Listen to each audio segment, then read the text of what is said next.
Candlestick Park in San Francisco. It's the New York Mets playing the San Francisco Giants in the first game of a doubleheader. Rheingold beer brings you National League Baseball with the New York Mets. Rheingold, New York City's largest selling beer.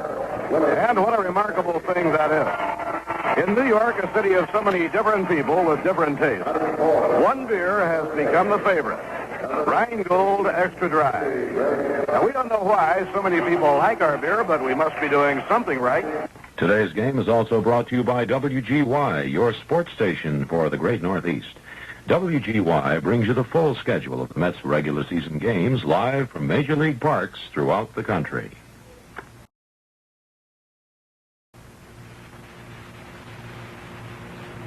With Ralph Kiner and Lindsey Nelson from Candlestick Park with the broadcast of today's doubleheader between the New York Mets and the San Francisco Giants. The Mets won the opener of the series Friday night, 7-5. The Giants won 4-3 yesterday afternoon. The weather in San Francisco, it's a beautiful day. Skies are brilliant blue and clear.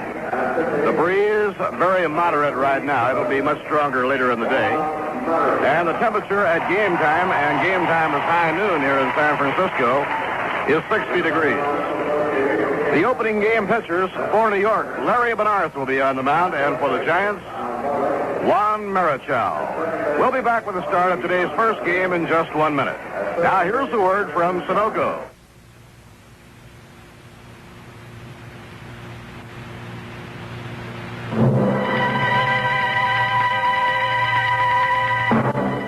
This is the sound that means news, up to the minute, concise, and complete. From the facilities of NBC, Associated Press, United Press International, the United States Weather Bureau, a staff of stringers throughout a 26-county area, and a newsroom staff of experienced news people, WGY keeps you informed of the latest happenings. More than 20 times a day in regularly scheduled newscasts from 6 in the morning to midnight, WGY brings you the latest news from around the world, around the area, and across the street. And when something newsworthy happens, you get it in bulletin form when it happens.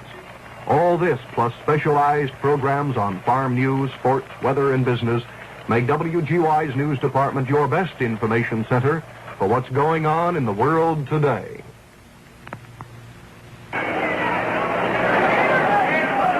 Juan Marichal has completed his warm-ups. Larry Benarth throwing in the last of his. The Giants are taking the field. For the batting orders and the lineups for the first game, let's check in with Ralph. For the New York Mets, Ron Hunt will lead off and play second base. Leon Jones will be in center field batting second. John Stevenson, the catcher, batting third. Dick Stewart at first base in the cleanup position. Batting fifth, playing right field, Johnny Lewis. The sixth batter will be the left fielder, Ed Kranepool. Batting seventh and playing third base, Chuck Hiller. Batting eighth, the shortstop, Roy McMillan. And the pitcher, Larry Benarth, will be batting in the ninth position. For the Giants, the leadoff batter will be Don Landrum, playing in center field in place of Willie Mays. Willie being given some rest here in the first game of this doubleheader. And now with the Giants in the field, our national anthem.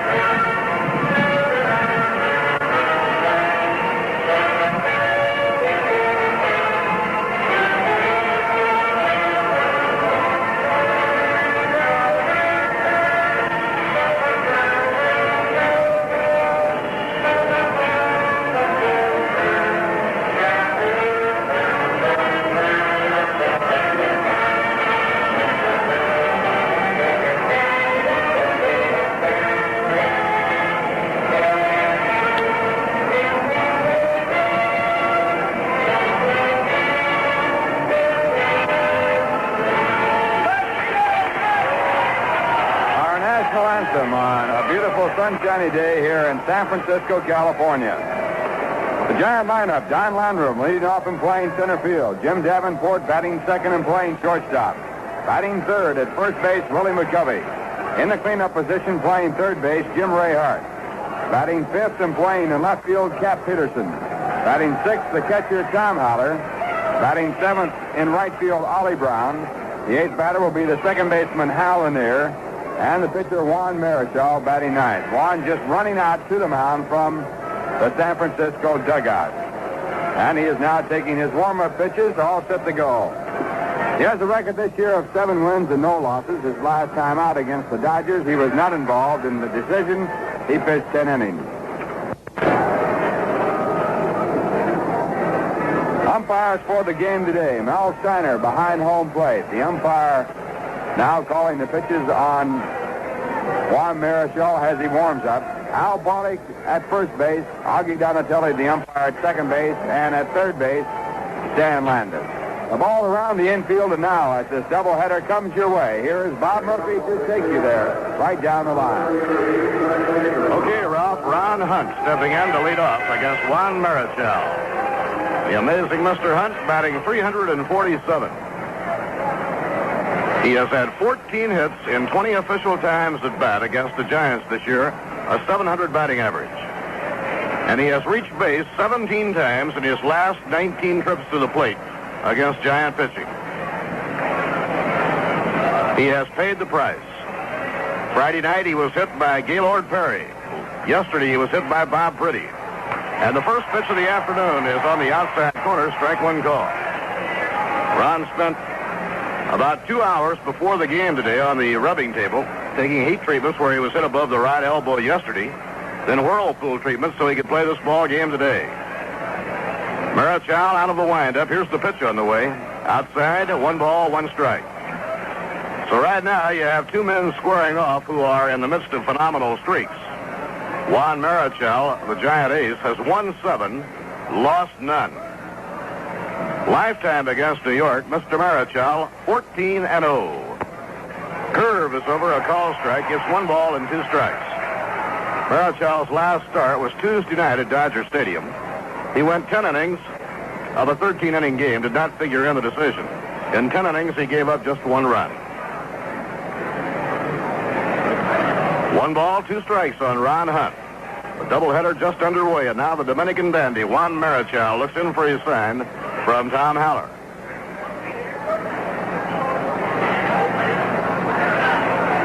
Here's the windup by Marichal, the pitch.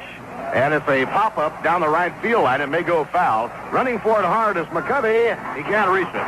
It lands beyond his reach in foul territory down toward the bullpen.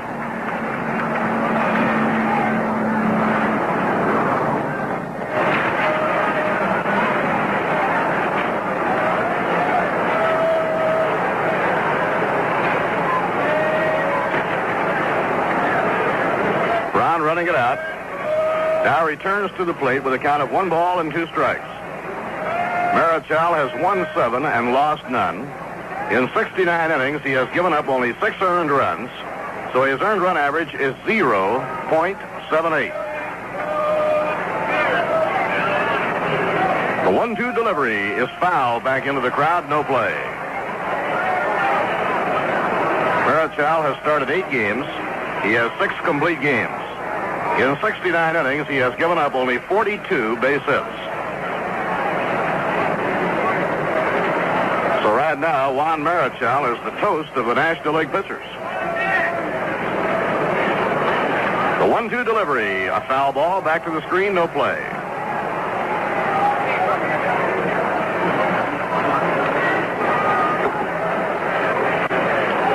Larry Bernarth will start his first game of the new season as he hooks up against Marichal. In the second game, Jack Hamilton will pitch against Ray Sadecki. Pitching 1 and 2. A swing and a foul tip. It's missed, beg your pardon. The ball was dropped by Haller. He picks it up and tags run out. 1 away as Marichal strikes out Hunt. That brings up Cleon Jones. Cleon hitting .296. They start the doubleheaders on Sunday at noon in San Francisco to take advantage of the good weather. The winds you hear so much about in the Candlestick Park area usually come up around 2:30 in the afternoon. So at least they get 1 game in without being bothered by the wind. It's thrown to Cleon, a foul ball back into the screen, no play. Giants have Willie McCovey playing first, Hal Lanier at second, Jim Davenport is short, and Jim Rayhart at third. Cap Peterson is in left field, Don Landrum in center, and around in right field, Ollie Brown. A drive hit toward the alley in left center field, a base hit by Cleon Jones. Running over for it is Cap Peterson. He's up with the ball in the first hop, and Cleon takes a long turn with a solid base hit to left center field.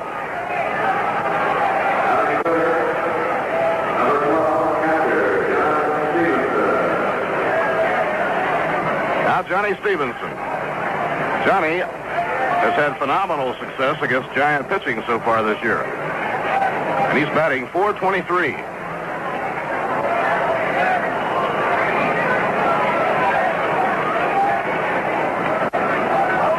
Johnny Stevenson, Mets receiver, left-hand batter. A swing and a miss on a curve, strike one.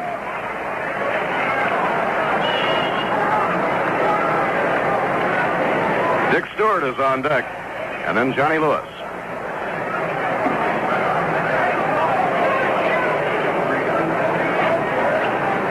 Mets have played their best ball ever on the road this year. A drive hit in the air to right field. Brown racing over. It makes the catch near the line. It was well hit by Johnny Stevenson. But it stayed up, and Ollie Brown came toward the line to pick it up. On the road this year, the Mets are playing .500 ball. They've won 6 and lost 6 of their road games. 2 outs and 1 on. The hitter is Dick Stewart.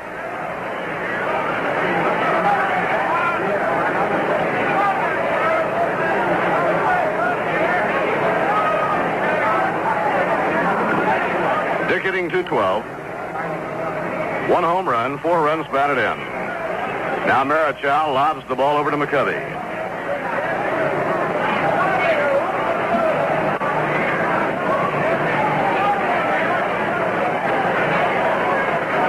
Juan Marichal is now 28 years old. Last year he won 22, lost 13. Here's the pitch on the way. And the breaking ball is low inside, ball one. Lifetime, Marichal has won 112 and lost only 52.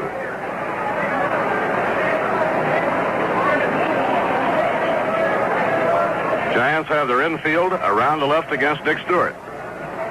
And the pitch to Stewart, a half swing, and the ball is over on the outside corner, strike two. Every game this year between the Mets and Giants have been outstanding games. Rob Gardner, after the third inning in yesterday's game, was sensational. Giants won on an unearned run. Breaking ball over for a call strike, 1 and 2. Gardner, after the third inning in yesterday's game, retired 15 of the last 17 men. He gave up just 2 singles after the third. Now the pitch to Stewart, a pitch out, but nothing was on. So the count is 2 and 2.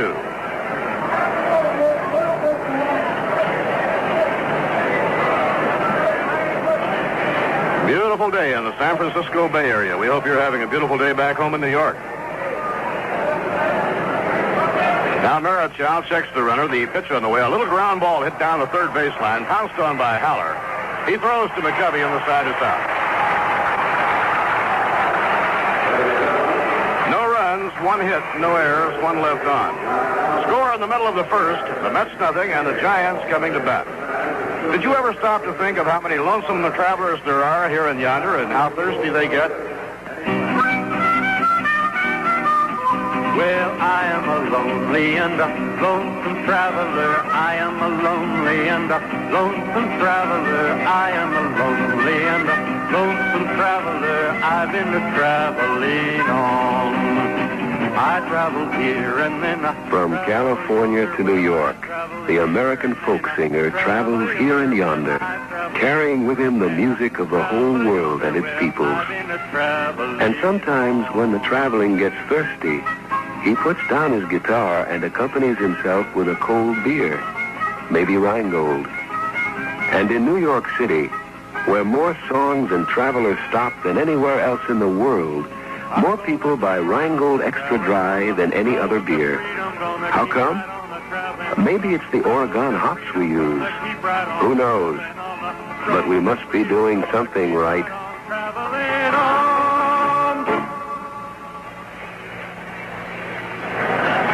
Larry Benarth on the mound for New York, starting his first ball game of the season. Johnny Stevenson behind the plate. The Mets have Dick Stewart at first, Ron Hunt at second, Roy McMillan playing short, and Chuck Hiller will be at third. In the outfield, Eddie Kranepool in left, Cleon Jones in center, and Johnny Lewis is around at right. The leadoff batter will be the center fielder, Don Landrum.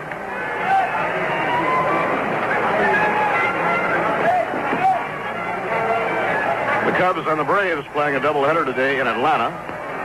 Braves scored 2 runs off Dick Ellsworth in the first inning. Blasting game pitching for Atlanta. The Pirates and Dodgers will play a single game in Los Angeles. St. Louis and the Reds playing a single game in Cincinnati, and the Reds are out in front 1-0 on a home run by Vada Pinson. Bob Gibson against Jim O'Toole. The Reds have now won 6 in a row, 12 of their last 14. They are really a surging ball club. Phils and the Astros play at the Astrodome in Houston. Last night, the Astros rallied, getting 3 in the 9th inning, and went on to win in the 11th. Benarth delivers to Landrum, inside and low. It's ball 1.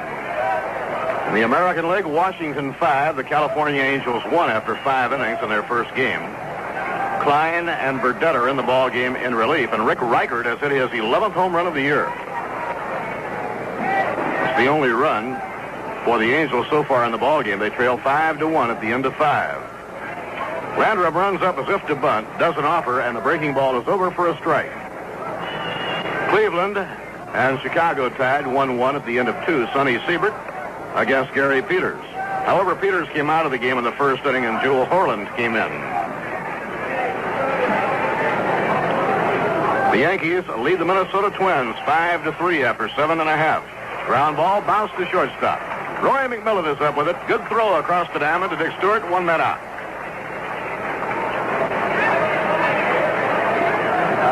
Mel Stottlemyre, the Yankee pitcher in the first game of the doubleheader in the stadium. The Yankees have hit 2 home runs, one by Jake Gibbs with nobody on, and a 2-run homer by Joe Pepitone in the 7th. Detroit 3, Baltimore nothing after 5. Mickey Lolich against Frank Bertagna. And Kansas City won, the Red Sox nothing after 4.5. Ralph Terry pitching against Earl Wilson. Jim Davenport is up, and the pitch is low. 1 ball and no strikes.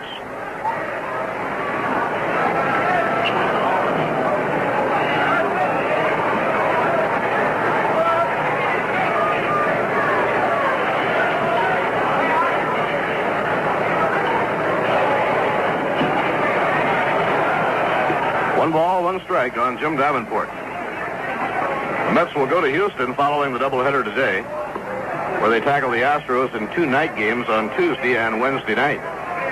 The Astros have been playing real good ball. They're just 2.5 games out of first place, and they're 7 games over 500.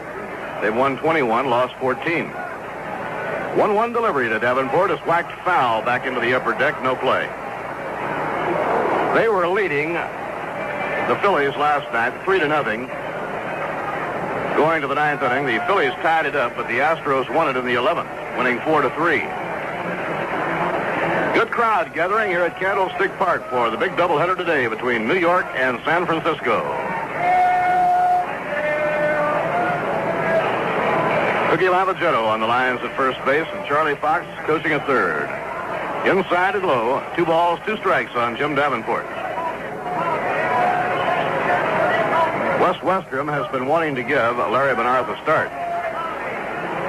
He has handed him a rugged assignment today in pitting him against Juan Marichal. Benarth delighted to get the opportunity to start, and Larry has pitched well in the past against the Giants. Foul ball back. He turned in a very effective and long relief stint in that always to be remembered 23-inning game at Shea Stadium. Larry started a ball game the next to last day of the season last year against Philadelphia. And the second game of that doubleheader went 18 innings. Does that mean anything? Now Bedard out of his windup, the 2-2 pitch. Inside and high, it's ball 3. Jerry Arrigo joined the ball club. He arrived in San Francisco last night. Is in uniform. He has been assigned at number 26. Wes Westrom talked to Jerry. There had been some idea and some thought that Arrigo might pitch today because you like to work left-handers in this ballpark. But Arrigo has been used so sparingly that West simply did not feel his arm would be strong enough. He pitched only 6 innings all during spring training and had worked only 7 innings this season. Outside and high, ball 4, and Davenport walks.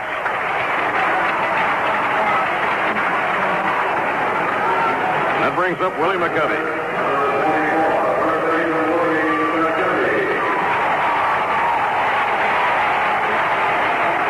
Horace Stoneham gave a dinner last night in honor of the greats of the San Francisco area who were here yesterday to pay tribute to Lefty O'Doul. Quite a baseball gathering last night, and one of the things they were talking about was the home run McCovey hit yesterday. Ball must have traveled 500 feet. Big left-hand hitter. It's a ground ball toward the hole. It's going through for a base hit to right.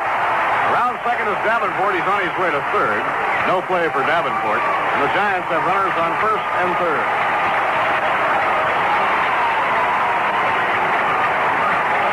Ball was not hit hard, but it was well placed into the hole on the right side of the infield. Giants with runners on first and third.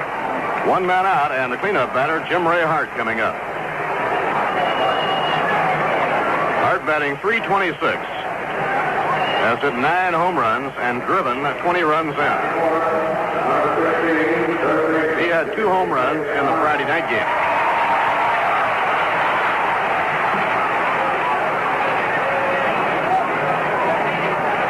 Let's have the infield now, hoping for a shot at the double play. The outfield is shaded around toward left. Now Bedard working off the stretch. The pitch to Jim Ray Hart, a ground ball foul back toward the visiting dugout. Mets will spend the night in San Francisco. They will fly tomorrow to Houston. It'll be the first experience for the New York Mets playing on the synthetic infield. Most of the talk about the difficulties encountered in playing on the synthetic grass in Houston, most of that talk has completely died out. Next pitch on the way. Good stop by Johnny Stevenson. It was down in the dirt. 1 ball, 1 strike.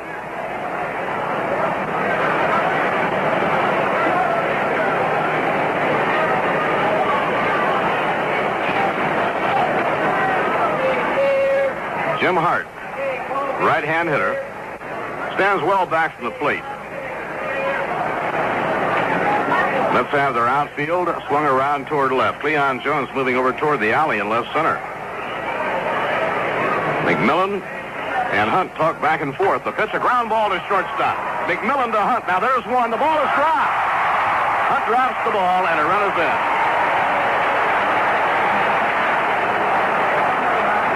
Hunt dropped the ball as he took it out of his glove. McCovey is out on the force play, but the Mets lose a sure double play that would have gotten them out of the inning. So Hart reaches on the fielder's choice, and since they make the play at second, there's no error. Davenport scores, but that was a cinch double play.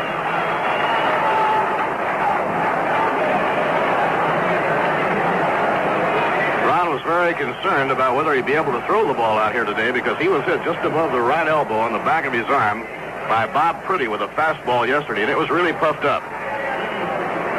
He was also hit by Gaylord Perry in the Friday night game. Curve outside and low to Cap Peterson. 1 ball and no strikes.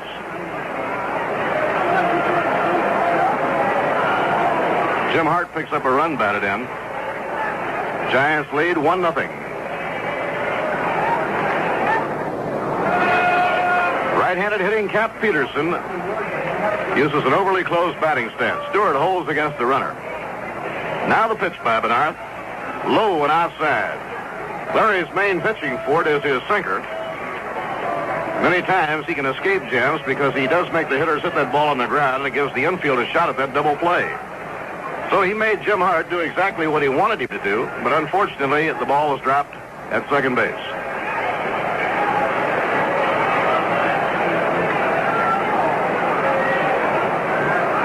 Now, once again, Larry has his sign. He's behind on the hitter, 2-0. Ball's behind 3-0 as the pitch breaks outside.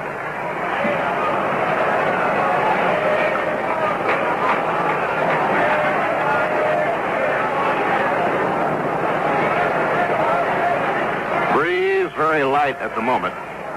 It's 12:20 here in San Francisco. It's usually around 2:30 to 3 o'clock that the breeze starts to freshen up.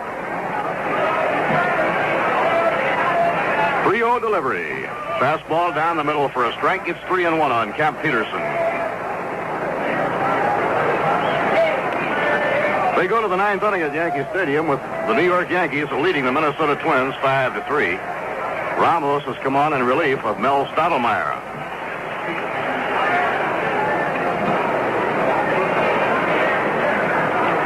Now Bernard eyes his runner. Delivers 3-1. And it's in there for a call strike, 3-2. So this time, Jim Ray Hart will be running on 3-2 to Cap Peterson with 2 men down.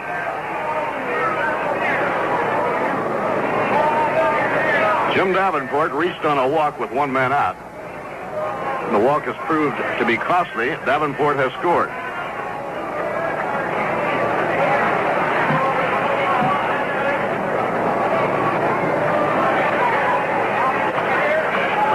In the set position. Throws to first base to keep Jim Ray Hart close.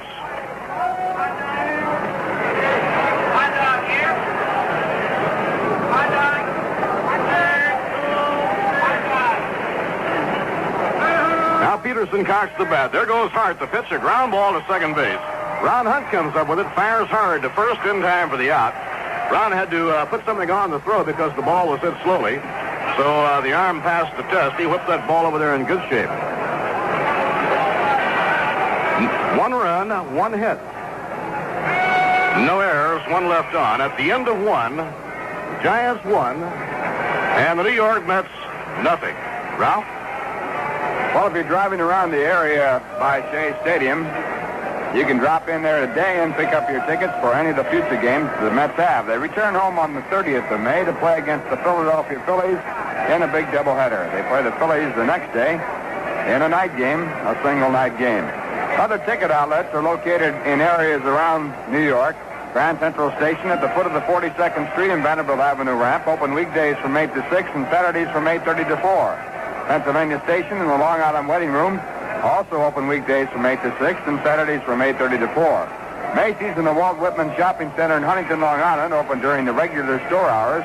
And in addition to that, reservations for box and reserve seats can be made at all Howard Cole stores during regular store hours, and also at any branch of the Manufacturers Hanover Trust Company during the banking hours.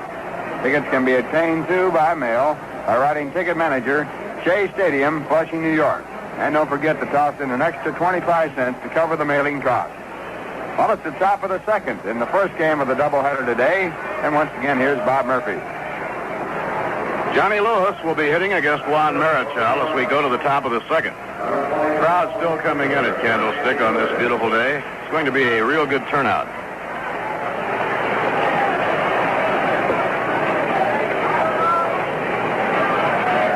The Giants will probably pass 400,000 in home attendance with today's doubleheader, so they're off to a great start at the gate. Pitch is outside to Johnny Lewis, ball 1. Johnny hitting .230 with 1 home run and 11 runs batted in. Juan Marichal into his windup, that big high kick, and the pitch, a screwball outside, 2 balls and no strikes. Marichal is a pleasure to watch. He has that classic high kick, great control, and the wide assortment of pitches.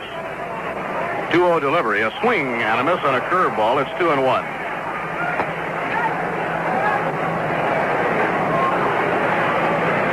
Lifetime against the Dodgers, Marichal has won 18 and lost 8. The 2-1 delivery, a swing and a miss on another breaking pitch. It's 2-2. Juan will throw curve balls and sliders. Again, a good screwball to the left-hand hitters. And a good fastball. 2-2 pitch. Just got a piece of it, a foul ball back toward the Giant dugout. No play. Dugouts at Candlestick Park are ground level. So the catchers, in pursuit of a foul ball, do not have to fear of falling into a dugout.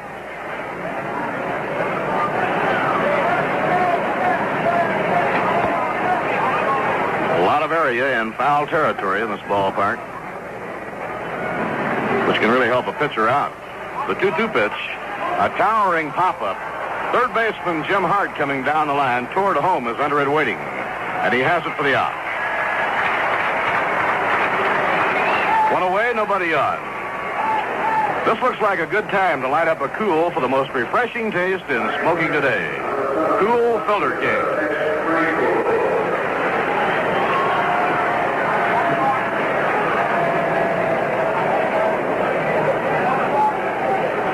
The distinguished banker from Glendale, California, Mr. Charles Dillon Stingle, seated right behind the Mets dugout. Here's the pitch on the way. It's outside and high, ball one. Broke Casey's heart, but he had to miss the baseball powwow last night because he's here in two capacities, not only in baseball, but also attending a bankers convention. Over the outside corner to Eddie Cranepool, 1-1 And the bankers were having a powwow last night, and since he sits on the board of the Valley National Bank, he had to be there, so he had to miss the baseball gathering. The 1-1 pitch. Foul pop-up, and it's playable for Tom Haller. He turns around, walks back about 3 steps, and takes it for the out.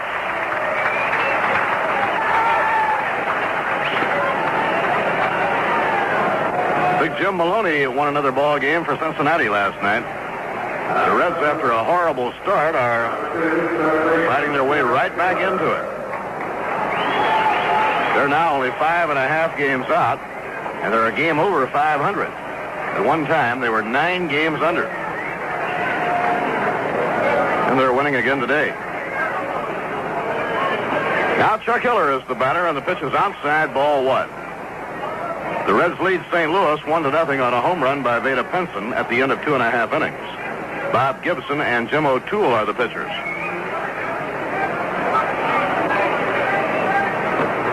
Fastball at the letters for a call strike. Hiller asking umpire Mel Steiner about it. 1-1 strike. Chuck batting .381. A 1-1 pitch by Marichal. A fly ball hit to short right field. Ollie Brown coming in. He's under it. Makes the catch. An overpowering inning by Marichal. No runs, no hits, no errors, none left on. At the end of an inning and a half, the Giants won, the New York Mets nothing.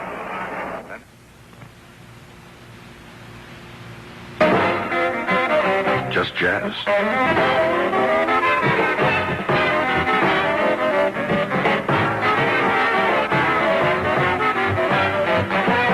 However you enjoy your kicks and jazz, we feel certain that you'll get your fill on the weekly program Just Jazz, heard over WGY. The program is heard usually on Tuesdays from 8 to 11 in the evening. But during the Mets baseball season, the show is heard on other nights of the week. In any case, Just Jazz is heard one night each week. Suggestion: send your name and address to Just Jazz Schedule, care of WGY in Schenectady, New York.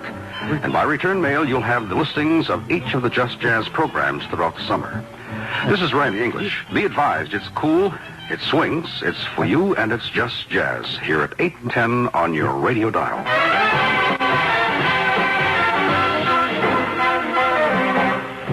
Over WGY in Schenectady.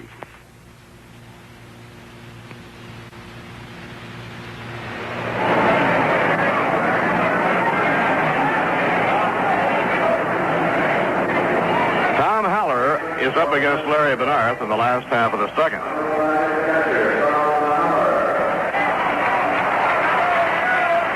Next week, the Mets have 2 games against the Astros in Houston, Tuesday night and Wednesday night. Then they return to the West Coast, going to Los Angeles for a series next weekend against the Dodgers. They'll be winding up the road trip 1 week from today against the Dodgers, flying right home for the Memorial Day doubleheader against Philadelphia at Shea Stadium. Long foul fly hit down the right field line, no play. Phillies and the Mets will be doing the same thing. The Mets will be flying home from Los Angeles. The Phillies will be flying to New York from San Francisco. So they'll be operating on about the same amount of sleep when they play that Memorial Day doubleheader.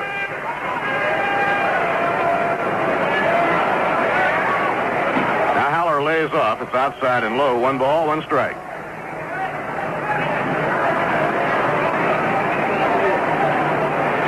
The right fielder, Ollie Brown, is the on-deck hitter.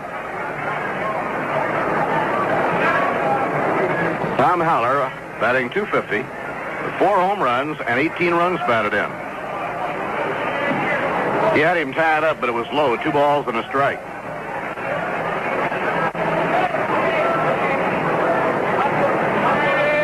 Giants have 4 hitters in double figures in runs batted in.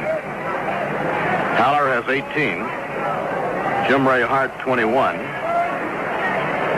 Willie McCovey, 22, and Willie Mays, 24. Outside and low on the sinker, ball 3, and Larry goes behind on the hitter, 3-1.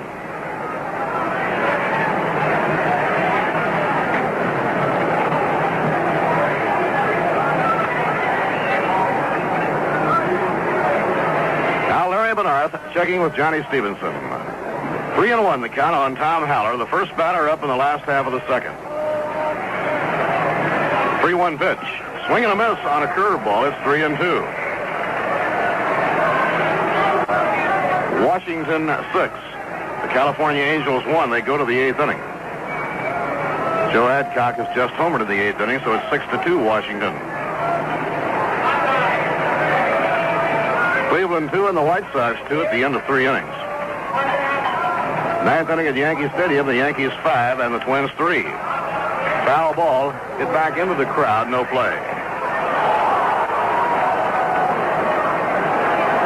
Detroit leading the Orioles 3-0 after 6.5 behind Mickey Lolich. Mo Grabowski has replaced Frank Virginia in the 7th. And on a home run by Dalton Jones off Ralph Terry, the Red Sox have tied up the A's. That game is 1-1 going to the 7th inning. Wilson's last time out, he hit a home run in the 10th inning to win his own ball game against Baltimore.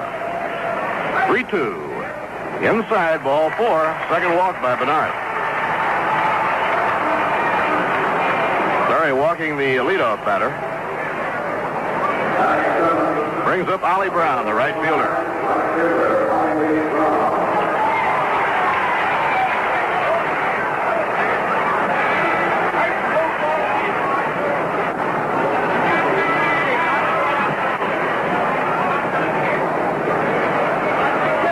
Brown is a right-hand hitter who has good power.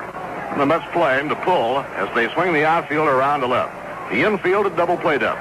Ground ball hit down to third, fielded by Hiller. He throws across the diamond to first in time for the out. Chuck took a look. The ball had been slowly hit. He did not feel he could throw Tom Haller out at second, so he took the play at first base.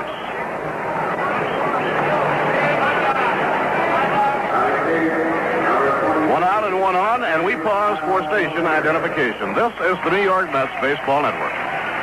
This is WGY in Schenectady, New York.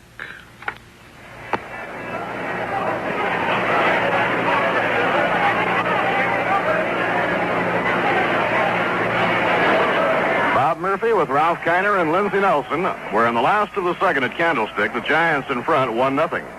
Al Lanier is the batter against Larry Bernard. And the pitch is over on the outside corner, strike 1.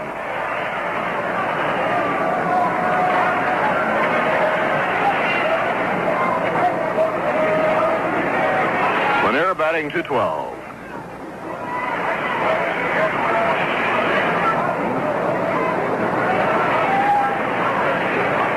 Juan Marichal has come out and is kneeling in the on-deck circle. Outside and low, 1 ball, 1 strike. First game is over at Yankee Stadium, and the Yankees have knocked off the Minnesota Twins 5-3. New York had 5 runs, 9 hits, and no errors. Minnesota 3 runs, 10 hits, and 1 error. Stottlemyre winning his 4th ball game, Ramos in the 9th. Mudcat Grant was the loser. Jake Gibbs homered in the third, and Joe Pepitone a 2-run homer in the seventh. Slow grounder, foul off to the left, no play. It's 1 ball, 2 strikes. Final score, Yankees 5 and the Twins 3.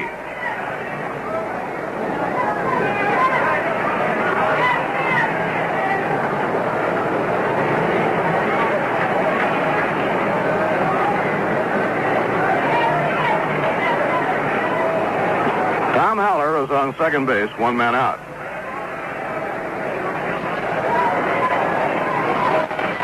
Giants picked up a tainted run in the opening inning.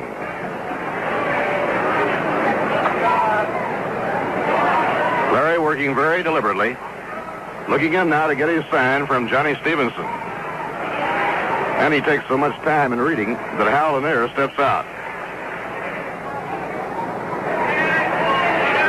This is going to be very close to a capacity crowd today. Now the pitch on the way. A slow ground ball down the first base line. Bernard picks it up, throws to first in time. Hiller races down the line to cover the plate, and Haller moves over to third. Mighty close play at first base. Bernard picked the ball up, fired hard to Dick Stewart just in time. Stevenson had gone down the line trying to get to that squibbler. So there was no one covering the play, but Hiller very alertly raced home. And Haller, after taking a long turn, held up.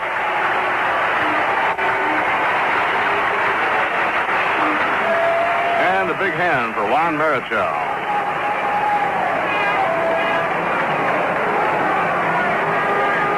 Boy, as a hitter, Marichal has done all right this year. He has 10 hits and 28 times at bat. He's hitting .357. Ralph, some pitchers go all year without getting 10 hits. Well, Juan is a good competitor and has been a good hitter all through his major league career. You have to be very careful with him and work hard on him. That's with the infield back, 2 men down. Juan Marichal, right-hand hitter waiting. And he takes the fastball high, 1 ball, no strikes.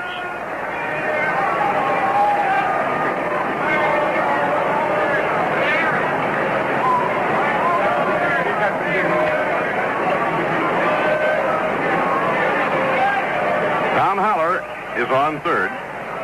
He reached on a walk. Now the pitch on the way. Line drive, base hit to left center. It'll drive home a run. The ball is rolling all the way back toward the fence. Marichal is happy with the single. As the ball is run down by Craneville before it can reach the fence. So Marichal delivers the run with a hard hit single in the left center field.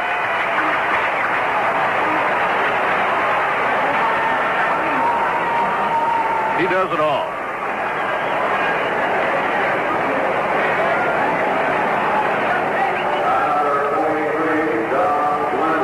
Giants lead 2-0. We're waiting for Marichal now to get his warm-up jacket. Don Landrum, the leadoff batter, hitting for the second time. He was thrown out by Roy McMillan in the first inning. So Larry Benarth has walked 2 men, 1 in each of the first 2 innings, and both have come around to score.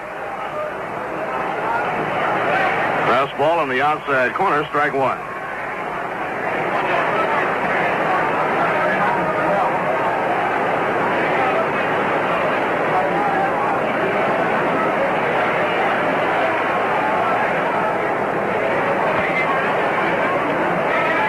Now Larry in the set position. Delivers low and inside, and that was a good save by Johnny Stevenson. He had to move off to his right to pick the ball out of the dirt. 1 ball, 1 strike. Jack Fisher and Robin Roberts will probably be the pitchers Tuesday night in the Astrodome. We'll be on the air with the 2 games in Houston at 9:25 p.m. New York time. A line shot in the air to left field. Cranepool coming in, and he makes a shoestring catch to retire the side. Picked off just at the last instant by Eddie Cranepool on a good grab. That was a hard-hit line drive by Don Landrum. Side retired, 1 run, 1 hit, no errors, 1 left. 2 innings complete. The Giants 2 and the New York Mets nothing. July the 30th is the date for the Old Timers Day at Shea Stadium this year. The guest of honor will be Casey Stengel. It'll be Casey's birthday.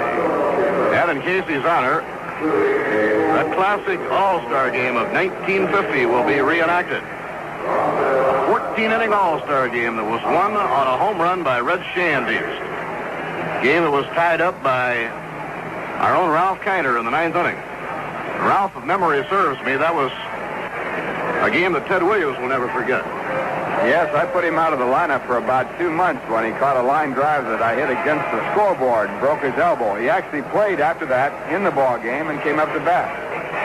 He was out of action for a long time after that. Leo DeRocher will be in town with the Chicago Cubs. So Leo will be the manager of the National League All-Stars in the reenactment, and Casey will be managing the American League All-Stars. The All-Stars were many and superb that year in 1950.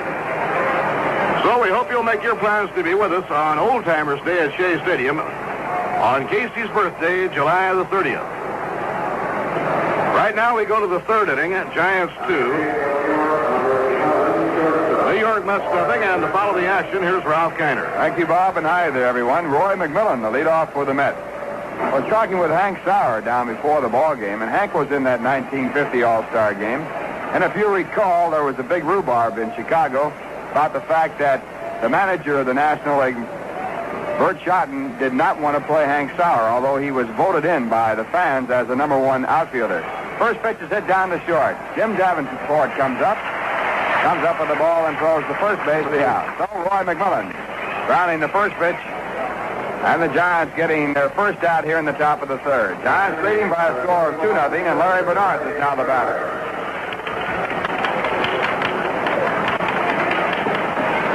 Roy, before grounding out, batting 154. Larry Bernard has been at bat one time, has no hit. Then he takes the first pitch from Marischal. It's low and away, ball 1. Larry, at one time a catcher when he was attending high school. Pitch back to him is in, and it's called strike 1. 1 ball, 1 strike. Mets have had one base hit. Cleon Jones lined a single in the left center field in the 1st inning. Marischal has struck out 1, walked none. He comes back with a high kick and misses outside. 2 balls, 1 strike. Juan is a dealer from any position. He goes all the way around the cycle. Off the top, down sidearm, in between. Uses a high leg kick most of the time. His next delivery without the kick is hit down to short again. Another slow ground ball picked up by Davenport, and Larry Bernard hustling down the line is out by about a stride. 2 men away here in the top of the 3rd. The Giants leading by a score of 2-0. And the Mets now will have Ron Hunt coming up. The Giants got Ron out for the first time in the series when they got him on a strikeout his first time up. Ron had reached every other time that he had been at bat in the first 2 ball games. Been on base 9 consecutive times against the Giants.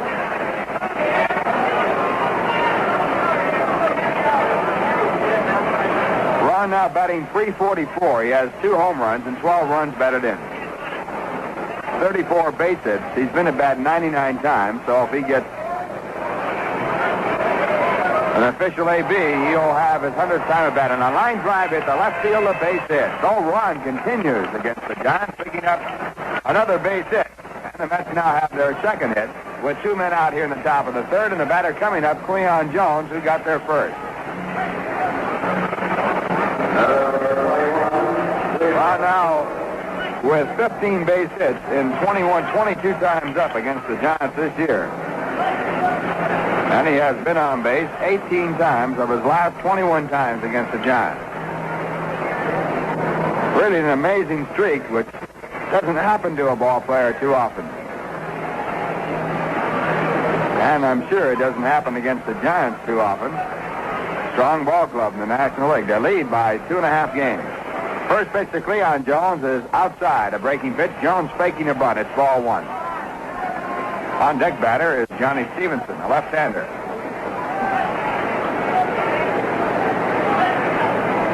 Mets have the time run at the plate with 2 men out here in the top of the 3rd. Marischal backing off the pitching rubber, and Ron Hunt backs up toward first base. Ron has 3 stolen bases this year. The leading stolen base artist on the Mets is Cleon Jones. He has 6. Pitch back is a curve again, and again it's blowing away, ball 2.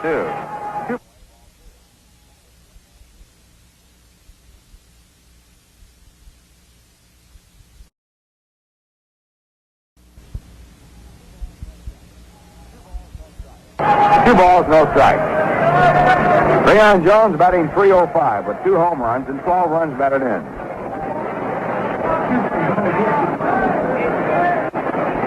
Two balls, no strikes. Outfield shaded toward right field against the right-hand batter. Now Marichal look over his left shoulder at first base in the set position. And his pitch to the plate is a curveball that's in there for a called strike. High curveball breaking over the inside part of the plate. Marichal is the type of pitcher that will throw any pitch at any time. Doesn't make a bit of difference what the count might be. He has fine control, although he is not pinpoint sharp. 2 balls, 1 strike. Sidearm fastball this time and fouled off. 2 balls, 2 strikes.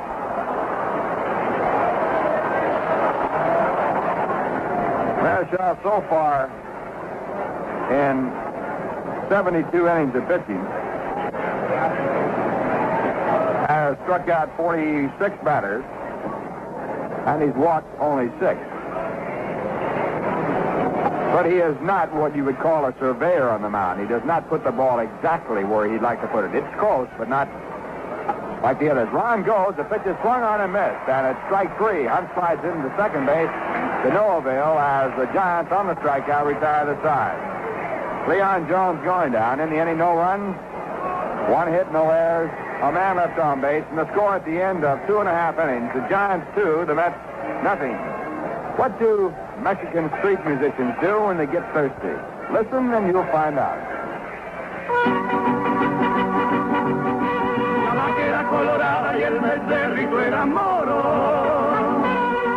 You can hear this song in the streets of Ciudad Madero in Mexico.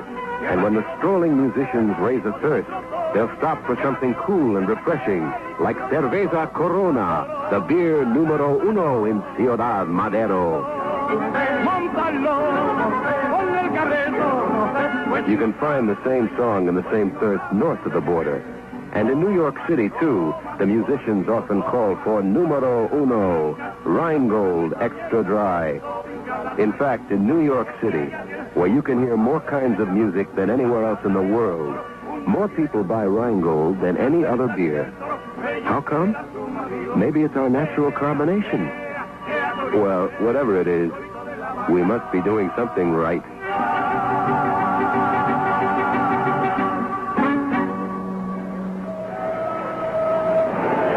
Bottom half of the third, the Giants coming up for the 3rd time. In the first 2 innings, they scored a single run in each inning. In the first, they got a run on a missed double play by the Mets when the ball was dropped at second base. And in the 2nd inning, they got a run on a walk to Tom Haller and a single by Juan Marichal. Now it's going to be Jim Davenport, the leadoff against Larry Bernard, who has given up the 2 runs, and he has allowed 2 hits. The first pitch is looped in the center, could drop in. Going back to second baseman Ron Hunt, coming in Cleon Jones, it drops in. Picked up in the first stop by Cleon Jones as he was charging in from fairly deep center field, and Jim Davenport loops the single in to lead off here in the bottom half of the 3rd. Jim had walked his first time up and scored a run. And it brings up Willie McCovey, who singled to right field on the very first pitch that he saw in the game.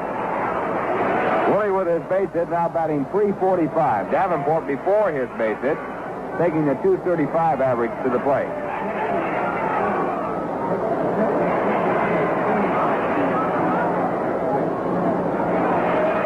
Bernard in a set position. The first pitch to McCovey is called a strike over the outside corner.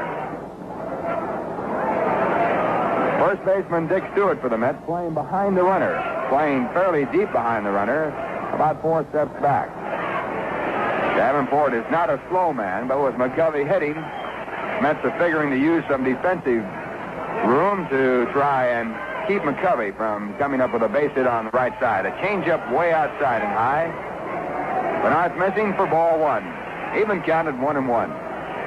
Mets play McCovey as a pull hitter. He pulled one in yesterday's ball game about 500 feet.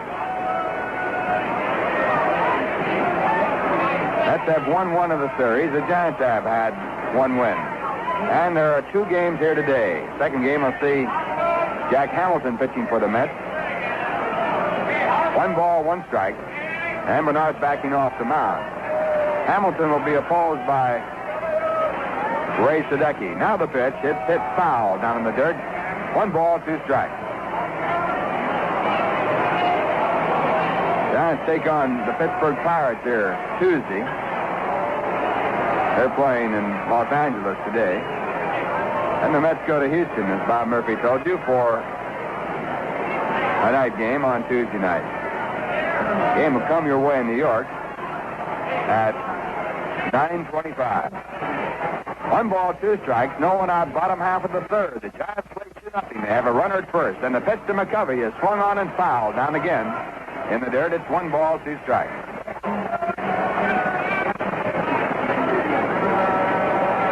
The alleys here in the ballpark, 375 in right field, 365 in left field, 410 straight away, and 335 down the right field and left field line. Wind blowing out to right field as the prevailing wind. Right now, very, very little wind at all, if any. Now, once again, Bernard will try at 1 ball and 2 strikes. His pitch swung on a miss. He struck him out. Perry getting his first strikeout and his first out here in the third. It brings up Jim Ray Hart.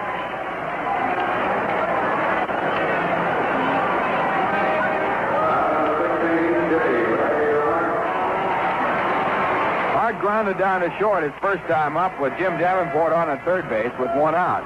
Millen came up with the ball. They had a chance for 2. He threw over to second base, and Ron Hunt, in trying to hurry the throw, dropped the ball. He picked it up and got on the bag in time for the 4th play on McCovey, who was on at first. But he could not complete the double play, and the Giants scored their first run. Pitch to the plate is hit deep to left. It is gone.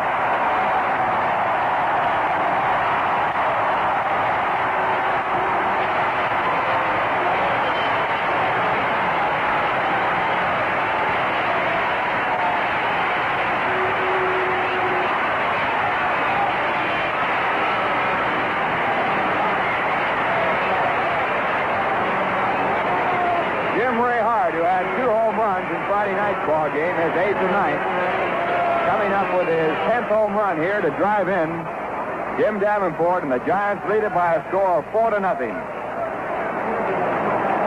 Davenport now has hit 4 home runs against the Mets this year. That brings up the left fielder, Cap Peterson, and it also brings up some action in the bullpen for the Mets. Bill Hepler warming up. Home run by Jim Ray Hart over the 365 mark in left center field. The first pitch to Cap Peterson is low. It's ball 1.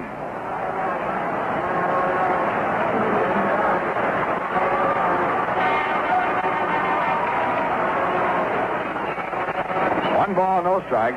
Giants with Juan Marichal on the mound, leading by a score of 4-0. 1 man out. We're in the bottom half of the third. Pitch back, low again. A breaking pitch. It's ball 2. 2 balls, no strikes. Peterson grounded out to second his first time up in this game.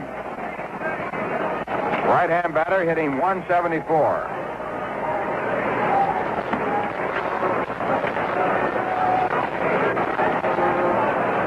Now the right-hander Bernard back again, and the pitch is fouled off. Back of home plate out of play. The count goes to 2 balls and 1 strike.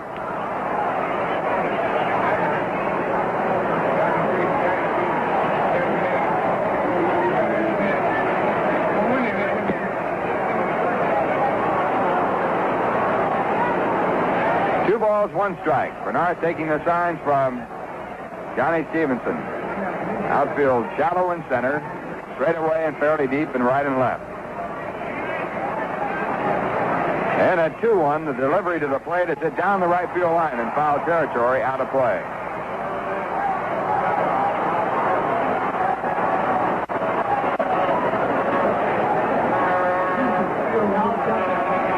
Giants have equal runs and hits. They lead 4-0. Mets have 2 base hits in the game off Marichal.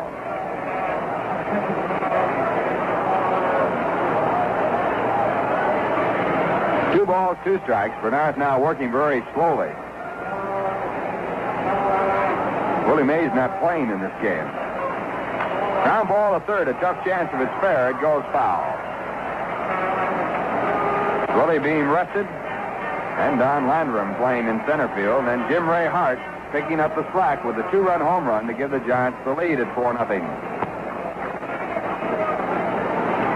Hart is sort of a you don't notice him type of ball player, but he has had some outstanding success with the Giants.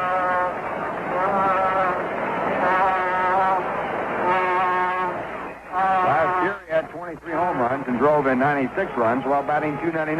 In '64 he hit 31 home runs and batted .286. That was his first full season. Here's the 2-2 pitch. It's lined in the center. A tough chance for Cleon Jones. He can't get to it. He hauls it in on one hop and stops Cap Peterson at first base. So the Giants have a base hit and a runner at first base with one out here in the bottom half of the third, and the batter coming up, left-hand hitting Tom Haller.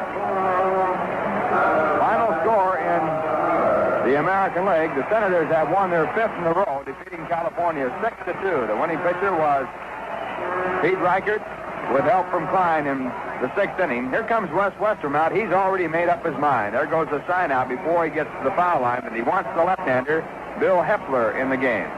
So that's going to be all for Larry Bernard. Larry making his first start of the season, going out trailing by a score of 4-0. He worked 2 1/3 innings, and during the time he was in, he gave up 5 hits. He struck out 1 batter and walked 2, and the 2 walks cost him 2 runs. Larry going out, and left-hander Bill Hepler coming in. And while he comes in, let's check the scores with Bob Murphy. In the National League, the Braves lead Chicago 4-0 after 3 innings in the first game of a double bill at Atlanta. It's Ellsworth against the Braves' Wade Blasingame. Here are the warm-ups for the single encounter at Dodger Stadium. For the Pirates, Bob Veal. For the Dodgers, Claude Osteen. The St. Louis Cardinals got a run in the 4th inning to tie Cincinnati. The Cardinals won and the Reds won at the end of 4. Gibson against O'Toole. A home run by Veda Pinson. Philadelphia playing at Houston. Jim Bunning against Barry Latman. And the Phillies scored a run in the opening inning. In the American League, Washington has just defeated California 6-2 in the first game of a doubleheader. Pete Rickert, the winner, Klein in the 6th, Fred Newman the loser. A game in which the Angels hit 2 home runs but lost the game. Rick Reichert hit his 11th, and Joe Adcock homered in the 8th, nobody on. Cleveland 2, the Chicago White Sox 2 after 4.5. Sonny Siebert pitching for Cleveland, and Joe Horland relieved Gary Peters in the 1st inning for the White Sox. The Yankees won the first game of a doubleheader at the Yankee Stadium 5-3 as Mel Stottlemyre won his 4th, Ramos in the 9th. Mudcat Grant was the loser. And for the Yankees, Jake Gibbs homered in the 3rd, nobody on. And in the 7th inning, Joe Pepitone hit a 2-run homer.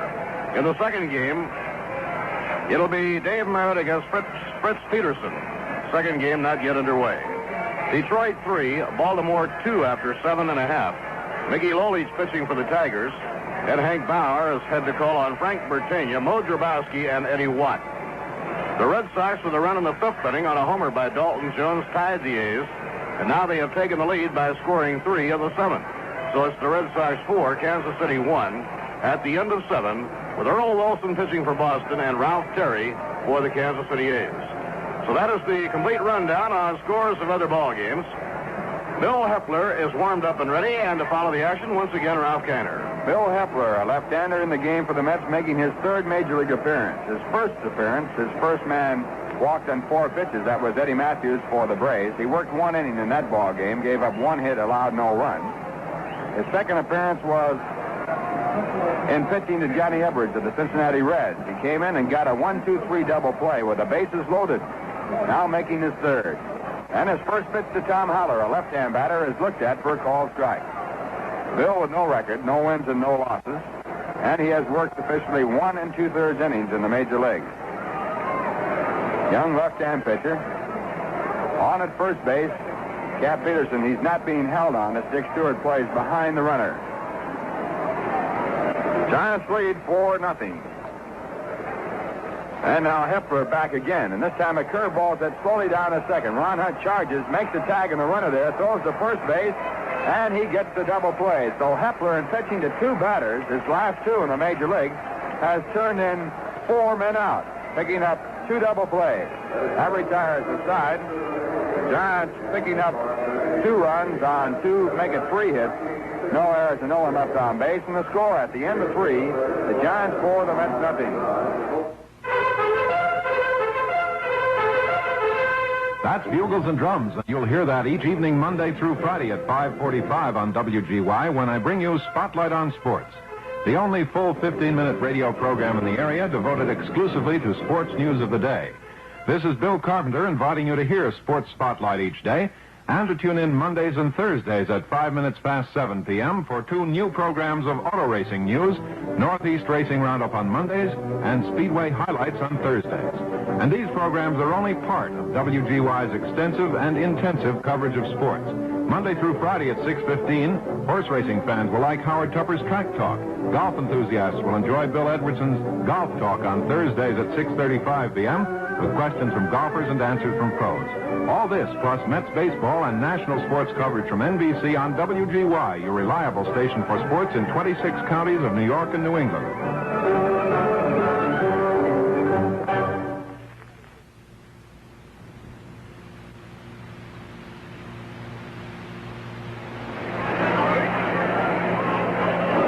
It's the top of the 4th, and right now we'll pause for station identification. This is the New York Mets Baseball Network.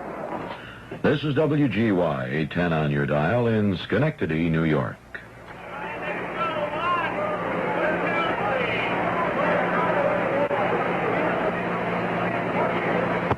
Ralph Kiner along with Bob Murphy and Lindsey Nelson from Candlestick Park in San Francisco. Juan Marichal starting off with his first pitch here in the top of the 4th. He leads 4-0, and it's a high curve for ball 1. The batter for the Mets is Johnny Stevenson. He'll be followed by Dick Stewart and then Johnny Lewis. Stevenson lined to right field his first time up on a change of pace. And he's batting at .407. He's 9 for 17 against the Giants this year. Pitch back is a curve, and it's swung on a miss. 1 ball, 1 strike.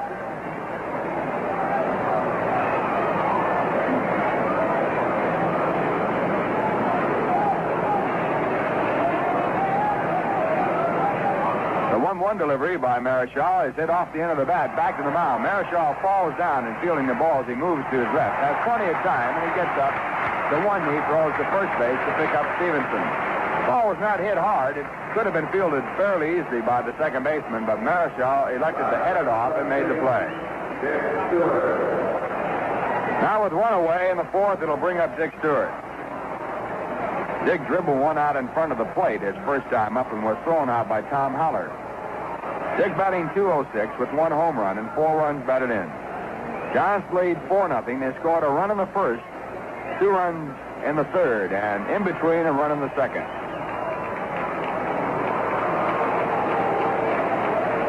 Marichal now set to go, goes into the windup, and his first pitch to Stewart is grounded right over the top of the mound. Back of the mound, in his second base position, is Hal Lanier. He picks it up, makes the play to first base for the second out here in the top of the 4th. And that brings up Johnny Lewis. Johnny hit a towering pop fly to third base his first time up. His average at .227. The 2 hits the Mets have in the ball game go to Cleon Jones and Ron Hunt. Jones got his in the first, Ron got his in the third. And the first pitch to the left-hand batter swung on. The bat out of the hand of Johnny Lewis and flying over the top of Yogi Berra's head about 120 feet away. Now it had a big swing at a change curve and was way out in front, let go of the bat, and it turned on down, twirling over the head of Yogi Berra. Picked up by the first base umpire, Al Barlick, and returned by the Giant bat boy.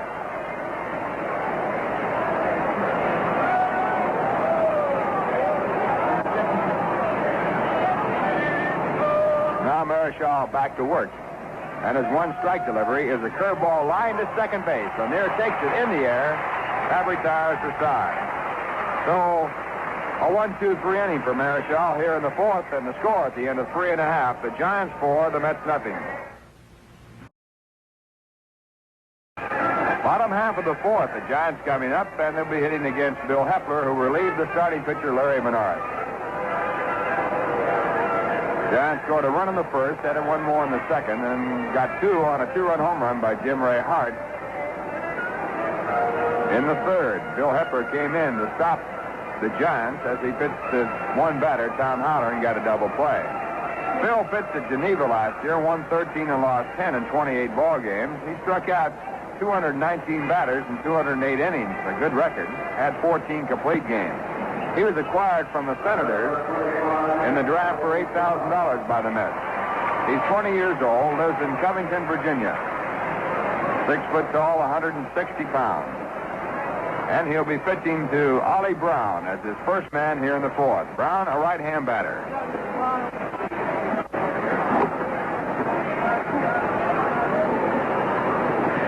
And the first pitch by Hepper, a hard swing for strike one. Brown just behind the fastball down around the knee. Ollie's batting .207. He has 2 home runs and 9 runs batted in. In this ball game, he's been at bat one time, and he grounded out to third. He'll be followed by Hal Lanier, and then the pitcher, Juan Marichal.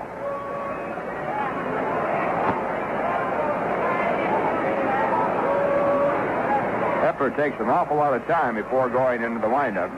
And the left-hander comes back again with a fastball. It's fouled off out of play. So Hepper in front with the count at 2 strikes.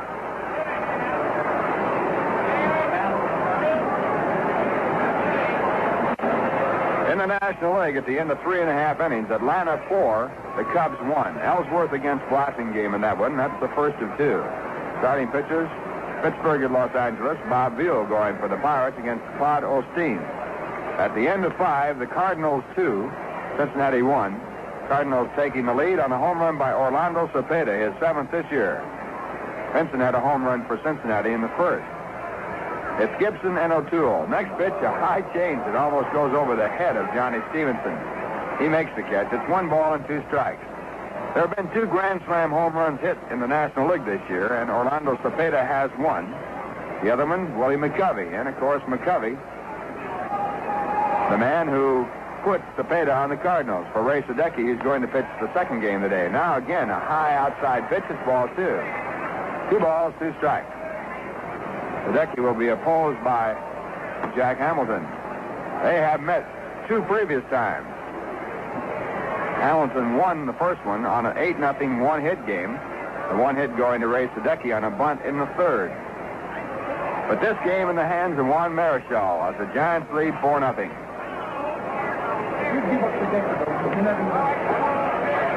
Two balls, 2 strikes. Hepper tries again. And the pitch is high. This time, high inside, ball 3. So Hepper, after getting 2 quick strikes, now going all the way down the line, it's 3 balls and 2 strikes. At the end of 1.5 innings, the Phillies won, Houston 0. Jim Bunning against Barry Lapman. Let's take on Houston Tuesday night. Game time in New York will be at 9:25. 3-2 pitch, high and away, ball 4. So Hepper with 4 in a row after coming up with 2 strikes, walking Ollie Brown.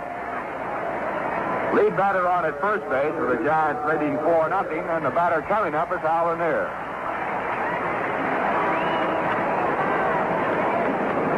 Larry Bernard made a good play on Lanier in the second inning when he was in the ball game to retire him on a slow dribbler out toward the pitcher's mound.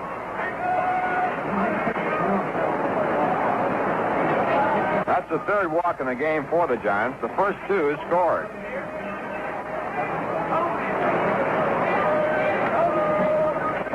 Mets are not looking for the bunt. And the pitch is hit right through the middle. Coming over behind second is Roy McMillan. He tags the bag as he scoots out across. A fine play, and then the throw to first base is in time to complete the double play. Second double play in the game for the Mets. And Roy fielded that ball just in back of second base. And as he went across, he just sort of slid his back foot across the bag and threw on to first. Well, Phil Hepler's got a problem. The only way he knows how to get hitters out is good at that. Well, there's no doubt about it. His last 6 outs have been on double play. And pitching to 3 batters. That's a pretty good habit to get into. That brings up Juan Marichal, who singled in a run in the second. Juan with a line drive to left field, coming up with a base hit. It was his 11th base hit and 29 times up, and his average now is .379. And the first pitch is a changeup outside. It's ball 1.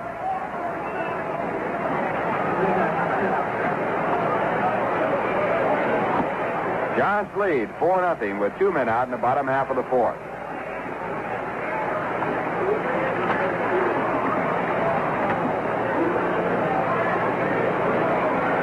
Pitch is swung on a miss. It's strike one. A hard swing by Marichal.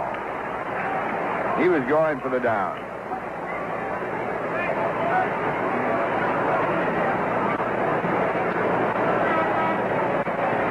One ball, one strike. Senators won their 5th in a row as they defeated California in the first game of their doubleheader today, 6-2. Pete Rickert, the winning pitcher, with home runs from Joe Adcock, and also for the Angels, Rickert had a home run, but the other Rickert in this case. I guess you should call him Reichard, shouldn't you?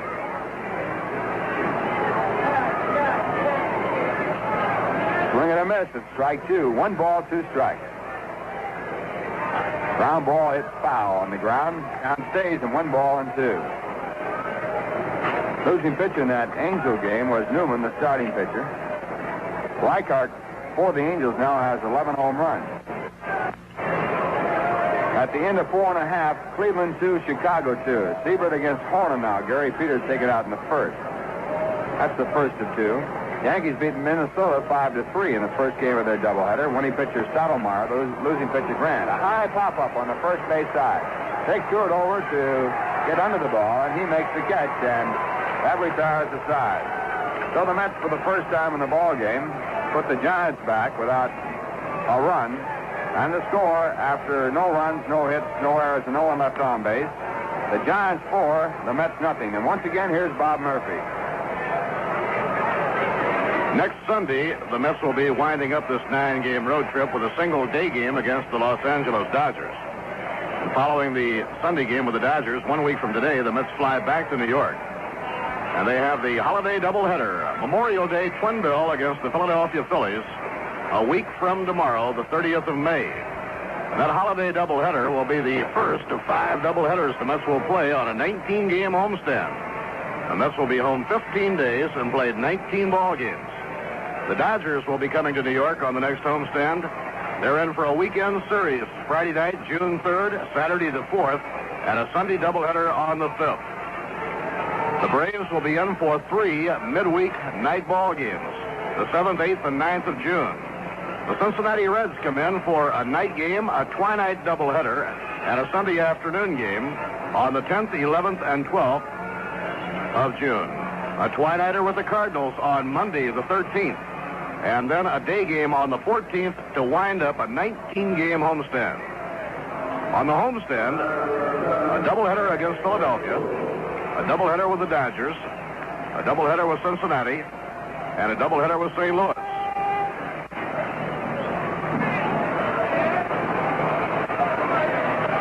So it's 19 games in 15 days, 4 doubleheaders on that next homestand. So make your plans now for all the fun of baseball at Shea Stadium. Eddie Kranepool hits a high fly to short right center. Coming in is Ollie Brown. He's waved off by Don Landrum, and Landrum, the center fielder, makes the grab.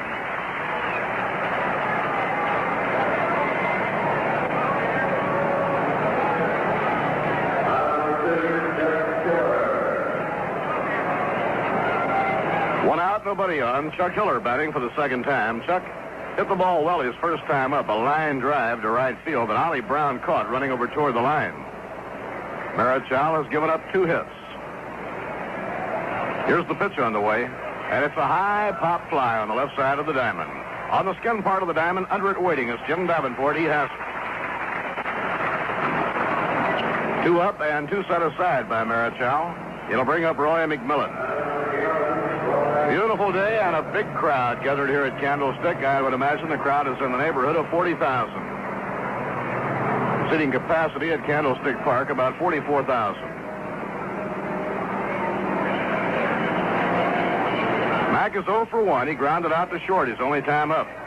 And it's the breaking ball on the outside corner, strike 1 call. Juan Marichal shooting for his 8th win of the season. He has not been beaten. Sidearm fastball misses the outside corner. 1 ball, 1 strike.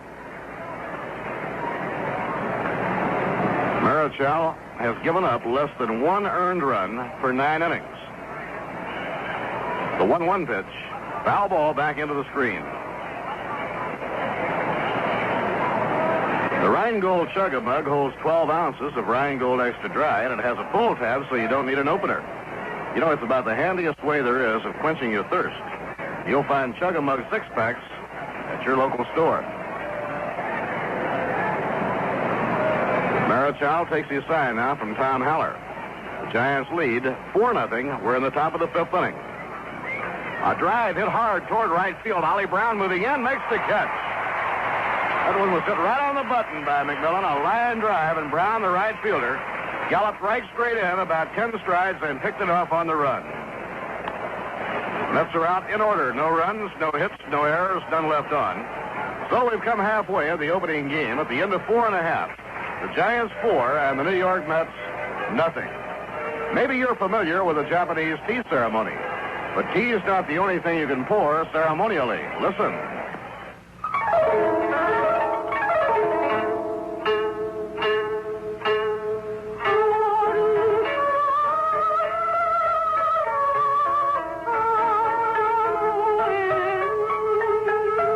This gentle music from Japan seems to suggest sake in little porcelain cups, or the graceful ritual of the tea ceremony. But for many Japanese Americans, this song lends itself to the pleasant ritual of the beer ceremony. And the beer is often Rheingold Extra Dry. In fact, in New York City, where there are more ceremonies and celebrations than anywhere else in the world, more people drink Rheingold than any other beer. Why? Perhaps because of our Austrian yeast. Anyway, we must be doing something right.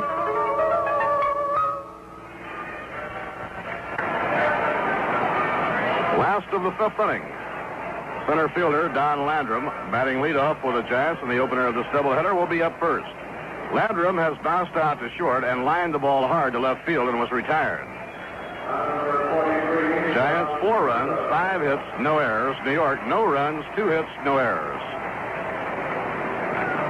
20-year-old Bill Hepler is on in relief for the New York Mets.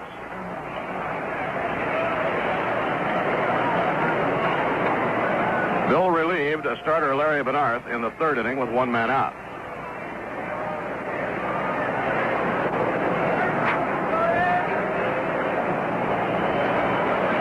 Hepler into his windup. The first pitch thrown to Landrum is a curve on the inside corner for a called strike. The single game at Baltimore is over. The Tigers win it 3-2. Biggie Lolich, the winner, with Sherry and Padres in the 9th inning, and Frank Bertania, the loser. So Bob Swift had to make a number of moves in the 9th inning to stave off the Orioles. Off the outside corner, 1 ball, 1 strike. There are 3 final scores now posted in the American League. Washington beat California in the opener 6-2. The Yankees won their opener at the stadium for Minnesota 5-3. And Detroit has won a single game from Baltimore 3-2. 1 ball, 1 strike on Don Landrum. The 1-1 delivery. Ground ball hit down to first, fielded by Dick Stewart. He makes the play unassisted, retiring Landrum 1 man away. So Billy Hepler, with a good breaking ball, forced the hitter, Don Landrum, to hit the ball in the dirt.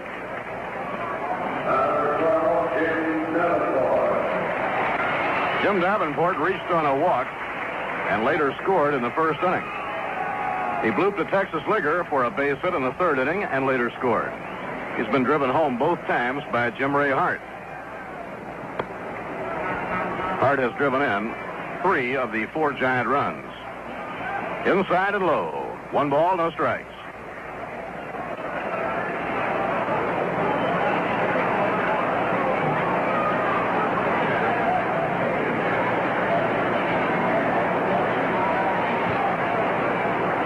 Now Billy Hepler has his sign from Johnny Stevenson.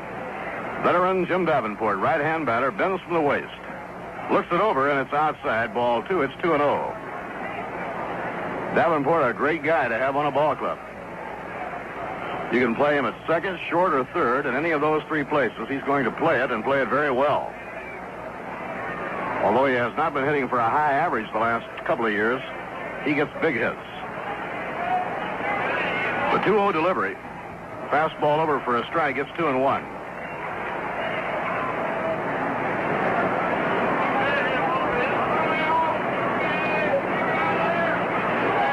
Bleacher crowd enjoying an ideal day in San Francisco. It really pays off to start these doubleheaders at noon in this weather. The 2-1 pitch. Foul ball hit back upstairs and out of play. By starting early, they get away from that strong wind, and the crowd really enjoys it.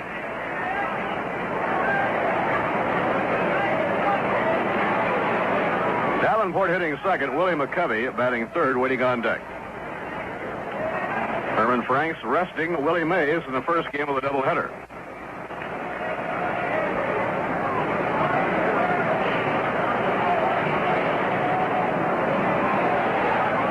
Now Bill Hepler has his sign.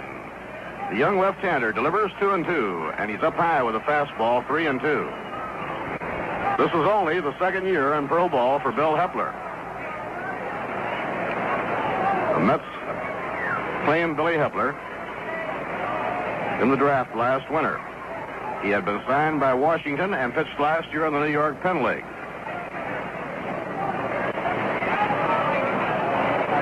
Now the pitch on the way. Foul ball wafted back up into the air toward the upper deck and out of play.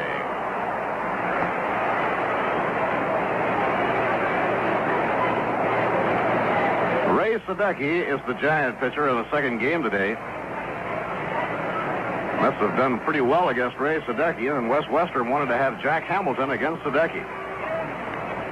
The chances are not too great against Marichal, so he didn't want to put Hamilton against Marichal. 3-2 delivery, a high pop-up down the right field line. Ron Hunt racing over, reaches the line, and makes the catch in fair territory. He was standing right on the line when he caught it. Now there are 2 outs, nobody on, and Willie McCovey comes up.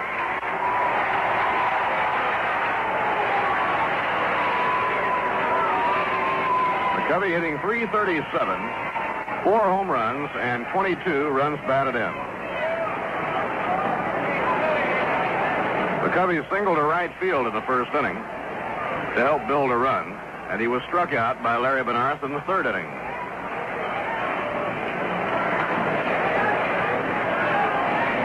Billy Hepler winds, down comes his curve, and it breaks right over the plate for a called strike. The single game at Fenway Park in Boston is now over. The Red Sox tied the game on a homer by Dalton Jones, then got 3 more in the 7th, and went on to beat Kansas City 5-1 on a 4-hitter by Earl Wilson.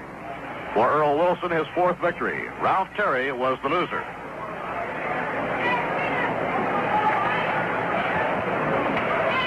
Swing and a miss.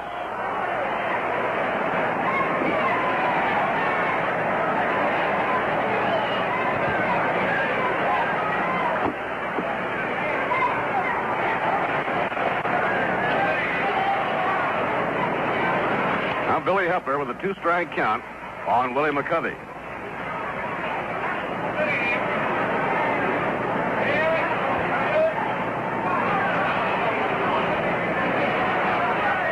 Foul ball back toward our broadcasting booth and out of play.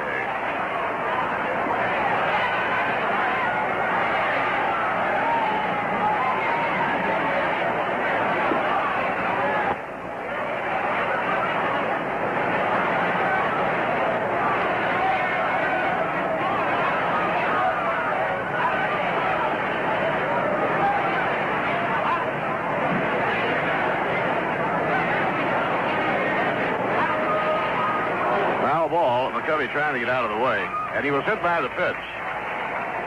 McCovey trying to get away from an inside pitch is nicked on the back of the left hand. It sounded like the ball also got part of the bat.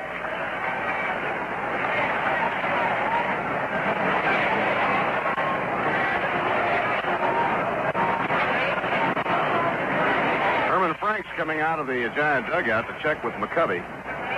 McCovey hit on the back of the left hand with that pitch thrown by Bill Hepler.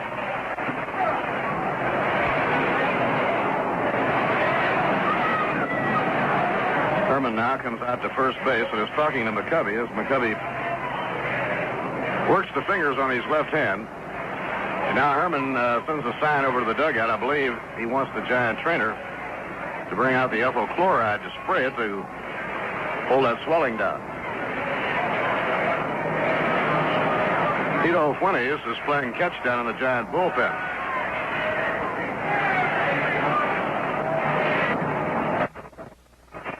We're waiting now while care is being given to Willie McCovey, who was hit on the back of the left hand with that last pitch thrown by Billy Hepler.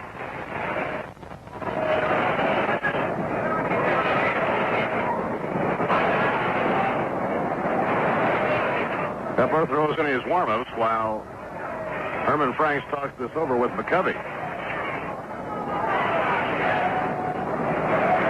Ron Hunt was hit in the game Friday night by Gaylord Perry and then struck again yesterday by Bob Britty.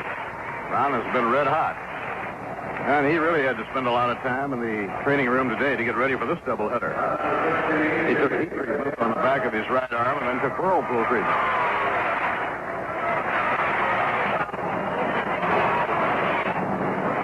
Now we're set to go. McCovey stays in the ball game, and the hitter is Jim Ray Hart. He hit a 2-run homer his last time up, his 10th home run of the year.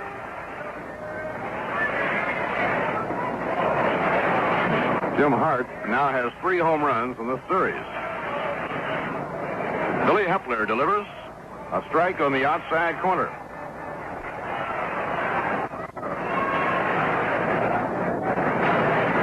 Jim Hart has driven in 3 of the 4 Giant runs this ball game and raised his total on the year to 23. So now he's only 1 RBI behind the Giant team leader, Willie Mays.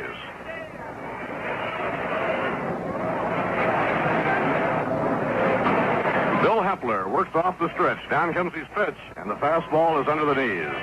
1 ball, 1 strike.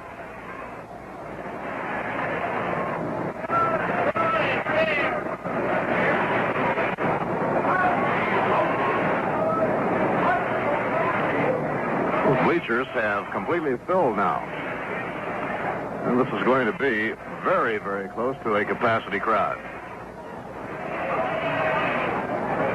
Billy Hepler delivers to Jim Ray Hart inside and low. It's 2 balls and 1 strike. Bill Hepler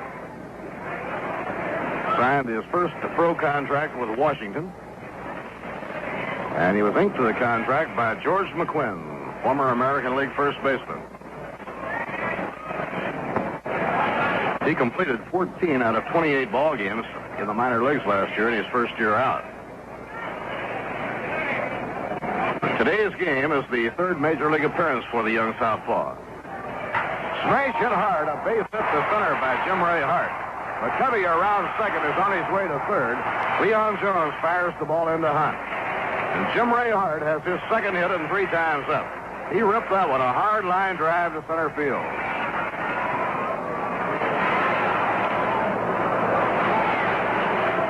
That is the first base hit given up by Billy Hepler. It brings up Cap Peterson, the left fielder. Peterson singled to right center in the 3rd, following the 2-run homer by Jim Ray Hart. And that was the base hit that knocked Larry Benarth out of the box.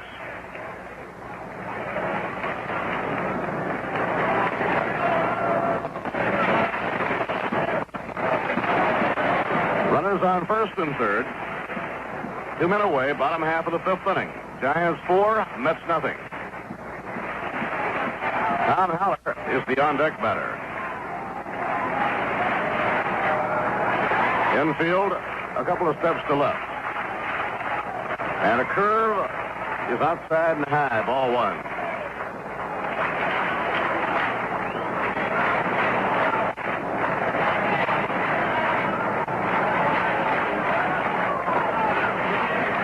Well, the newest member of the pitching staff, Jerry Arrigo, is now loosening up in the bullpen. He arrived in San Francisco last night about 9:30, so he is in uniform for the first time today. Fastball inside, 2 balls and no strikes on Cap Peterson. Arrigo is wearing number 26.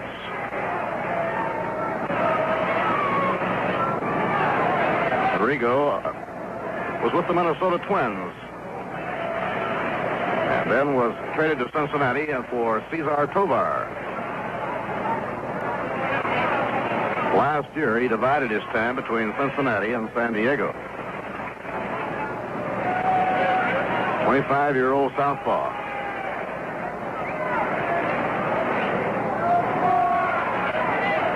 Runners at first and third. The count 2-0 on Cap Peterson. The pitch by Hepler is in the dirt. Nice save by Johnny Stevenson. Now Hepler falls behind 3-0.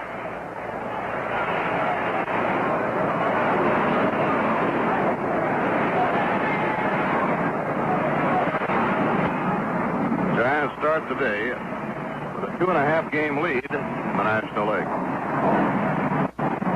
The ball club that has been coming on like a fire engine of the Cincinnati Reds.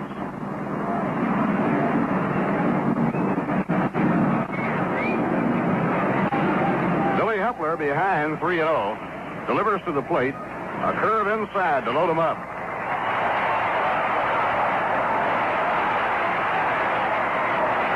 Bases loaded. Tom Haller coming up, and right here we pause for station identification. This is the New York Mets Baseball Network. This is WGY in Schenectady, New York.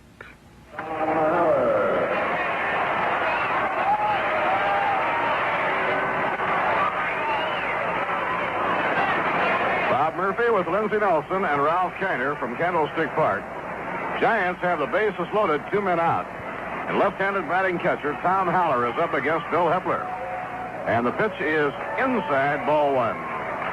Ollie Brown comes out on deck. Giants in front, 4-0. So this is an all-important moment for Bill Hepler and the New York Mets in this ball game.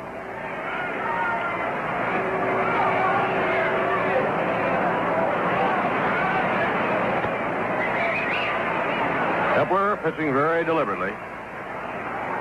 Throws the pitching slab. Takes his stand now from Johnny Stevenson. The left-hander winds and pitches.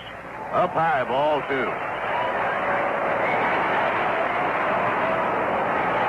Willie McCovey is on third, Jim Hart on second, and Cap Peterson on first, and now the count has gone to 2-0. Pitching coach Harvey Haddix is talking to Jerry Arrigo down in the bullpen. Jerry has been getting ready.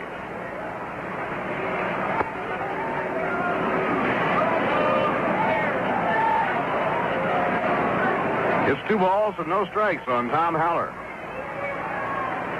A walk to Haller drives home a run. And now Hepler is working behind the hitter. Here's the 2-0 delivery.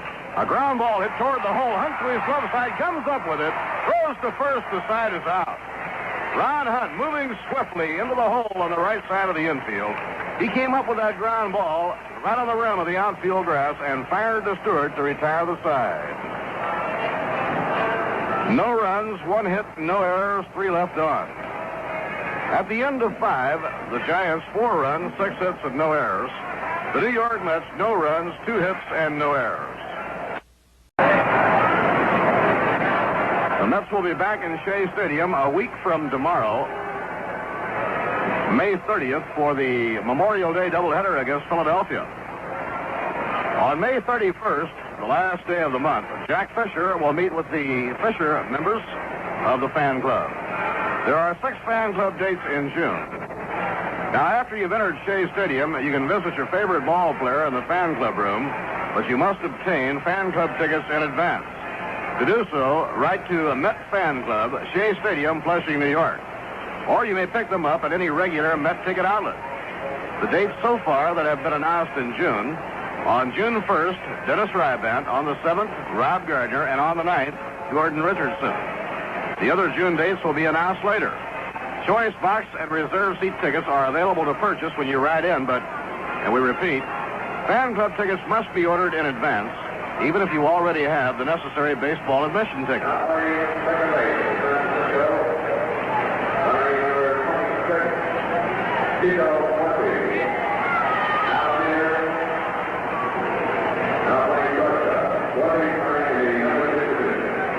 Herman Frank Yanks will rest Jim Davenport the remainder of this ball game.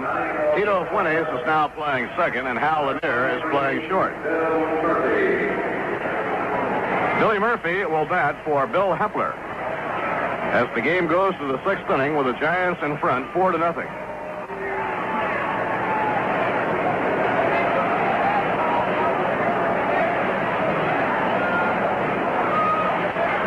Breaking ball by Marichal is over. Strike one called. So Billy Hepler turned in a very effective relief job. Marichal delivers, and Billy Murphy holds up on the swing. It's taken low. 1 ball, 1 strike. Billy's first major league base hit was a 3-run homer off Ray Sadecki at Shea Stadium. Here's the 1-1 pitch, and a swing and a miss. 1 ball, 2 strikes.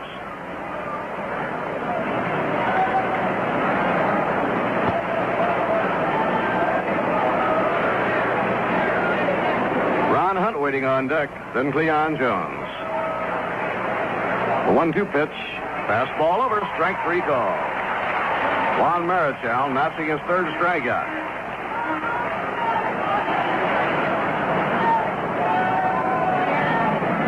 Marichal has now set down the last 8 straight batters. Mets have had 2 base runners. Jones singled in the 1st, and Ron Hunt singled in the 3rd. So Ron has 1 hit and 2 times up, and he now has raised his batting average to .350.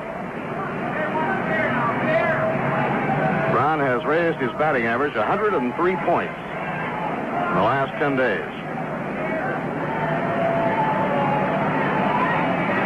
He got hot in the Giants series at Shea Stadium and has stayed hot.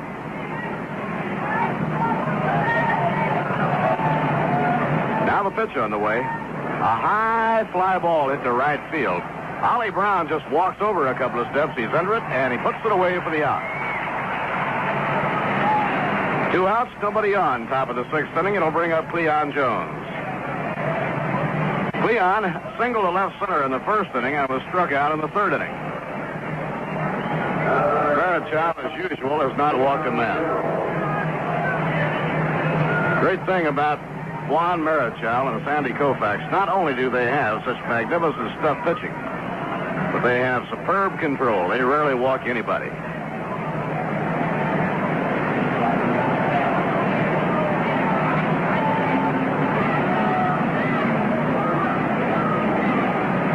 Marichal out of his windup. The pitch, a line drive into left field, and Cleon Jones has his 2nd hit off Marichal. 3rd hit of the ball game for the New York Mets.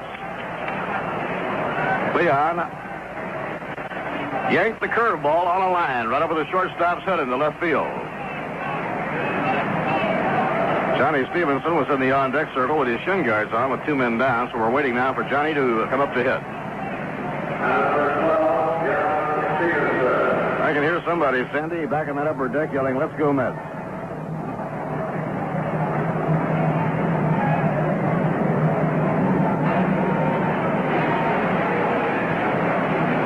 Johnny Stevenson stepping in against Juan Marichal.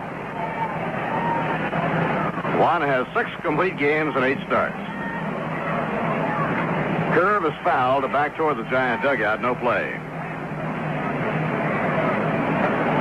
They have wonderful parking facilities for the Giant fans.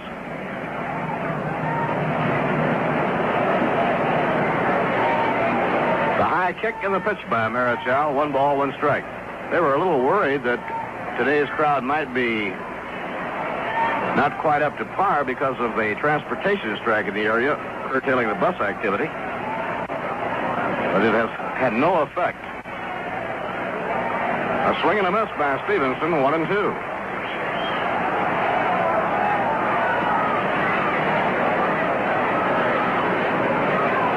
Yogi Berra coaching in first, Whitey Herzog at third.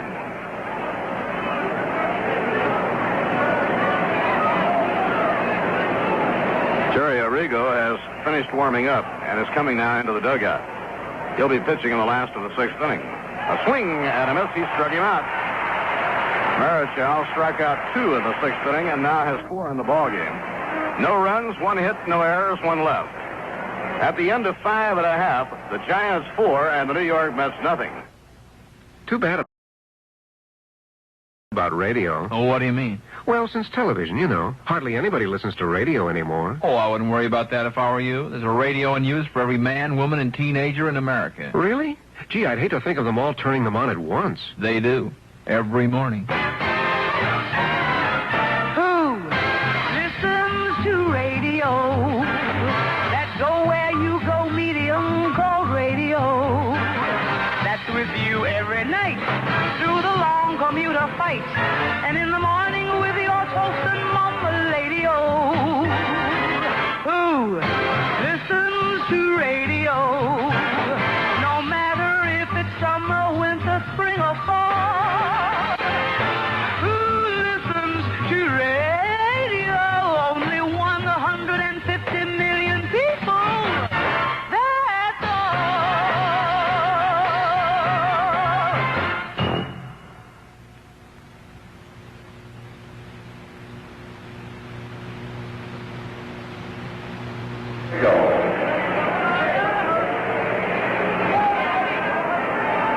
Left-hander Jerry Arrigo, newest member of the New York Mets, is on the mound now to make his pitching debut. 20-year-old Bill Hepler from Covington, Virginia, did well. He worked 2 2/3 innings in relief. He allowed no runs. He gave up just 1 hit. That was the single by Jim Ray Hart. He walked 2 and struck out none. He also hit a batter.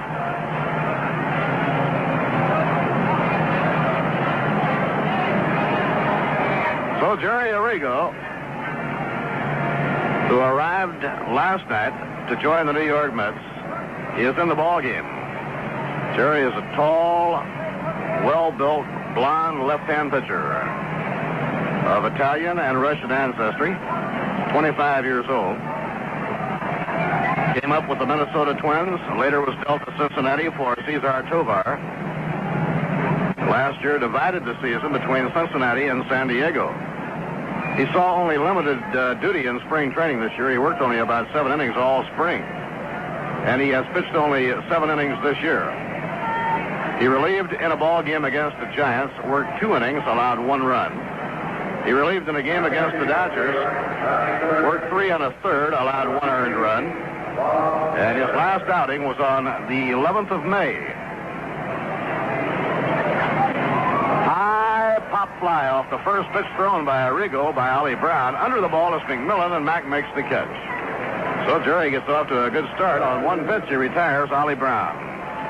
The pitcher batting in the third spot, Arrigo, number 19 hitter, batting in the 9th spot. Hawk Taylor is in the ball game. He warmed Arrigo up in the bullpen and is put in the ball game by Wes Westrom. And so if you're scoring the ball game, the pitcher is in the number 3 spot in the order, and Hawk Taylor is hitting 9th. A line drive hit by Hal Lanier toward the gap in left center. It's in for a base hit. The ball scooped up by Cranepool and fired back in, and Hal Lanier is on with a long single to left center. So Arrigo has thrown 2 pitches. One was popped up, and the next one lined for a base hit.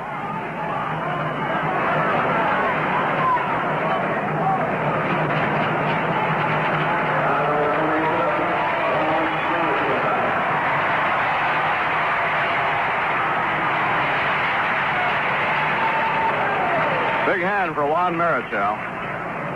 Marichal lined a single to left center in the second inning, driving in a run. He fouled out in the 4th inning. Hiller defensing against the bunt. A full swing, a line drive caught by Arrigo. He throws to first for a double play. Oh, that ball was really hit. That was a shot. But it went right into the glove of Jerry Arrigo. He took one look, and there was a little white pearl, so he just turned and threw over to first base. So Jerry Arrigo, in making his debut with the New York Mets, faced 3 hitters. He threw 3 pitches, and the side is out. No runs, 1 hit, no errors, none left on. And now at the end of 6, the Giants 4 and the New York Mets nothing. Well, it's time again for that annual battle, man against the lawn. For years, man has fought valiantly against the ravages of crabgrass, weeds, and thirsty, hungry, fast-growing grass. Many men will tell you that their lawn eats better than the family. No matter. A lawn requires constant care and cutting. Have you decided to purchase a power lawnmower? Look for one that displays a new triangle-shaped symbol that reads in part, conforms to safety standards. Then take the mower home and spend the rest of the afternoon reading the manufacturer's instruction booklet. Take the operating procedures step by step and make sure you understand each of them. Almost ready to begin? First, check the lawn for large pebbles, sticks, toys, or debris. Keep the kids and pets away. Start the mower on firm, clear, level ground. Stand to one side and maintain a firm grip when starting. A power lawnmower is a work saver, but always maintain control during operation.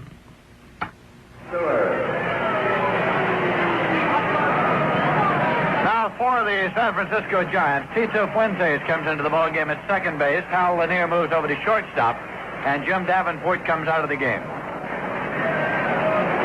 For the Mets, it'll be Dick Stewart leading off here in the top half of the seventh inning. 6 inning total here at Candlestick Park. First game of a doubleheader. The Giants, 4 runs, 7 hits, no errors. The Mets, no runs, 3 hits against Juan Marichal, and no errors. Marichal with a no wind-up delivery, and the pitch is outside for ball 1. Johnny Lewis waiting in the on-deck circle for the Mets. Stewart has been up twice and grounded out both times. Marichal came into today's game with a record of 7 victories and no losses. His 1-0 pitch, and it's low for a ball. 2-0. There was a time, year before last, when the Mets had a very excellent chance of getting into the record books with a victory over Marichal. Did not quite make it. His lifetime record against the Mets, 14 wins and no losses. Here is the 2-0 delivery to Stewart. Pitch is in for a call strike. Year before last, the Mets knocked Marichal out of the box and went to the bottom half of the ninth inning with a 1-run lead. But Willie Mays hit a home run. The game went 15 innings, and Davenport hit one in the 15th to win it for the Giants. Marichal got off the hook. Here is a swing and a high pop foul. Back at third, taken there by Jim Ray Hart. In motion as he took it, and Stewart has fouled out to third base. One away for the Mets in the top of the seventh, and Johnny Lewis is coming up. Popped out to third base and lined out to second base. A very interested spectator throughout the course of this ball game has been Mr. Casey Stengel, seated behind the Met dugout. Spent a good part of the game with his feet propped up on the back of the dugout. Here's a swing and a high fly ball to left field. Cap Peterson is racing in and makes the catch. After having circled around and got a late start, he got there in time. 2 away, nobody on base, and now Ed Cranepool, who has fouled out to the catcher and flied to center field. A bright, clear, sunny day in San Francisco, California. This doubleheader concludes the current series. Tomorrow is a travel day for the Mets as they fly to Houston, Texas, to take on the Houston Astros on Tuesday night and Wednesday night at the Astrodome. Pitch to the left-hand batter, and it is bunted foul, out of play. Cranepool is trying to dump it down the third baseline. The count to him is strike 1. In each of the last 3 years, Juan Marichal has won more than 20 games. In 1963, he won 25. 64, he won 21. Last year, he won 22. Strike 1 delivery, and it's swung on and foul back to first, out of play. Yogi Berra comes off the coaching lines to field the ball, and he fires it back to Marichal. The crowd reaction to Yogi's play on the coaching line.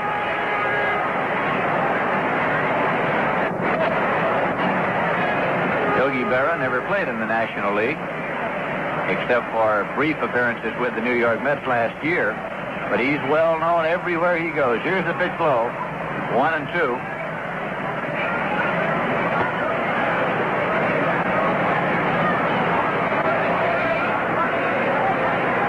Yogi Berra's popularity transcends league boundaries. He is a baseball hero. Here's a swing and a ground ball. Off the glove of Marichal at the mound. He recovers, fires on the first in time. So Marichal gets the Mets in order. No runs, no hits, no errors, none left. The score at the end of 6 1/2 innings is the Giants 4 and the Mets nothing. And what goes with Portuguese sausages? 3 guesses.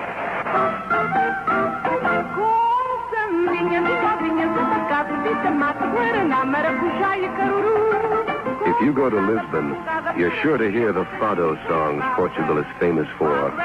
The music generates a lot of warmth, and so does the sausage they serve in the cafes. Between the two, you may find yourself ordering a lot of Cerveja Sagres, Lisbon's favorite beer.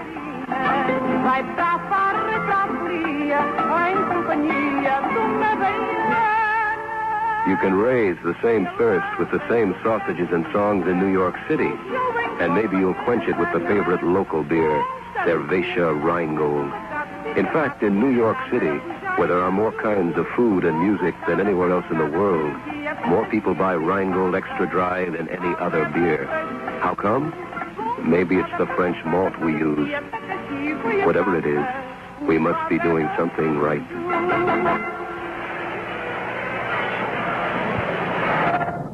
In the bottom half of the 7th inning, it'll be top of the batting order coming up for the San Francisco Giants to face Jerry Arrigo, the newest addition to the Met pitching staff, who came on in the bottom half of the 6th inning, threw 3 pitches, and got out of the inning, despite the fact that he gave up 1 base hit.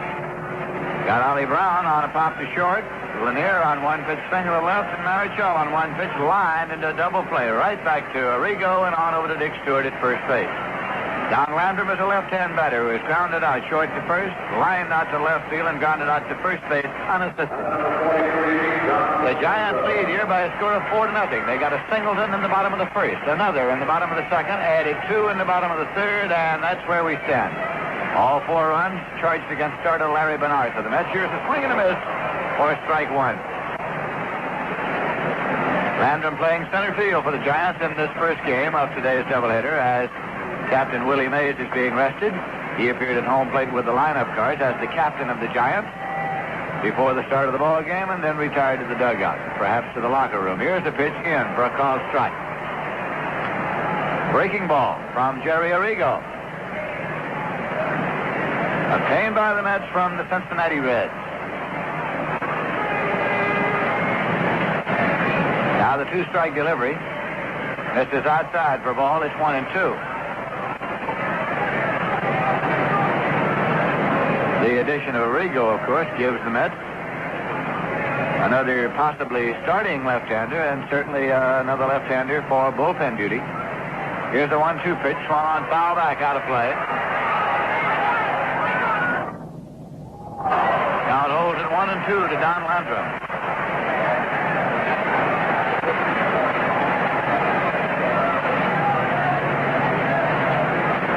This is the first doubleheader of the season for the San Francisco Giants.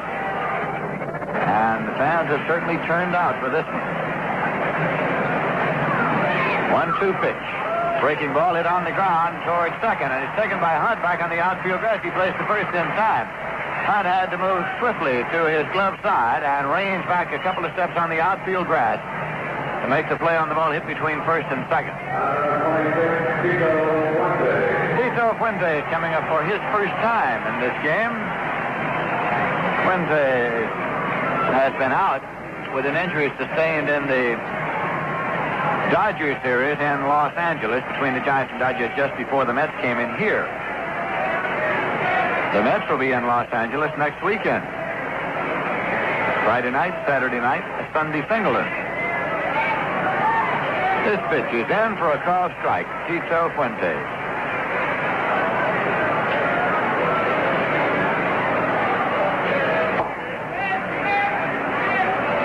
Pitch is outside for a ball.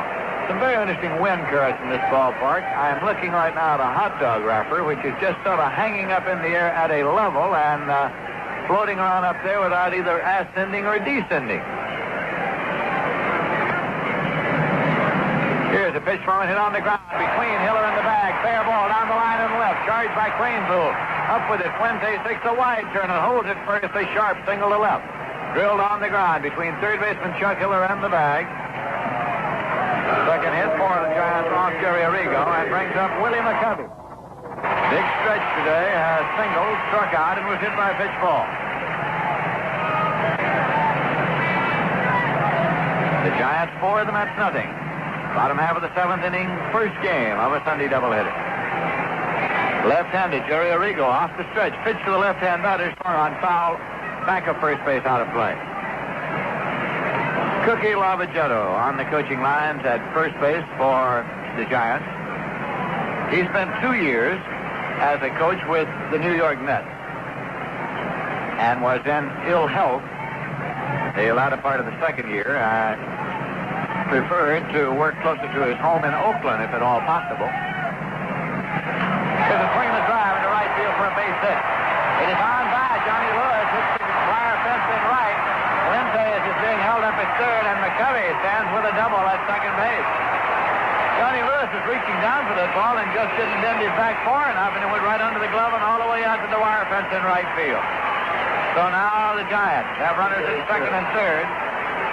Scored as a double for Willie McCovey. There is one man out, and Jim Ray Hart's coming up. He's hit 4 home runs against the New York Mets this season, 1 in New York and 3 in this series. He's 2 for 3 and has driven in 3 runs here this afternoon. Jim Ray Hart hitting cleanup for the Giants.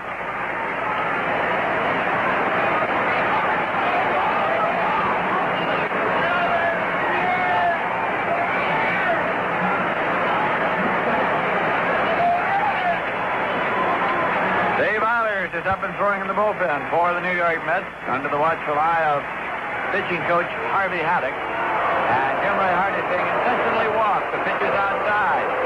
First base is open with 1 man out. Hart is being intentionally passed. Right-hand batter Cap Peterson is on deck. Ball 2 to Jim Ray Hart. And it's outside ball 3. Johnny Stevenson, the catcher, takes his position within the coach's lines, extends his right hand as a target. Here is ball 4. So Jim Ray Hart goes to first with a base on ball.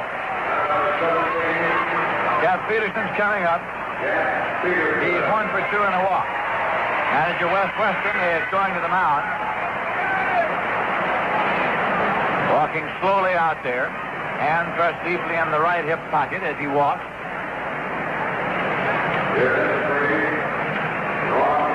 The sign goes down to the bullpen for Dave Eilers. So Eilers will be coming in here to replace Arrigo.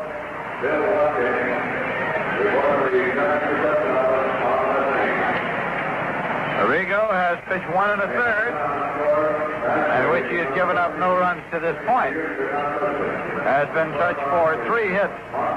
Struck out none and walked 1 intentionally. He is responsible for the 3 men on base. And now I beg your pardon, because Eilers took a couple of steps in, went back and started throwing again, and umpire Sam Landis tells him to go right ahead because Arrigo is going to stay in the ballgame. Arrigo is staying in the ballgame, and he will pitch to Cap Peterson as the sign was relayed by Landis down to the bullpen, and Eilers started in, but apparently it was some sort of a mix-up on Western's signal. Here's the pitch.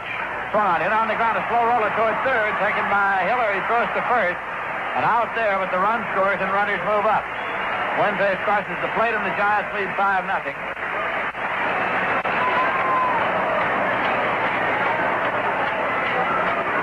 So Cap Peterson gets a run batted in as he grounded out third to first. It wasn't hit hard enough to make a play at the plate. Tom Haller, left-hand batter, coming up. Nothing for 2 and a walk. Eilers continues to throw down in the mid bullpen. Jerry Arrigo winds and fires, and the pitch is in there for a called strike. Giants 5, Mets nothing in the bottom half of the 7th inning. Strike 1 delivery, a breaking ball. Swung on and missed. It's strike 2 now to Haller. Actually got a little piece of it and fouled it off down into the dirt.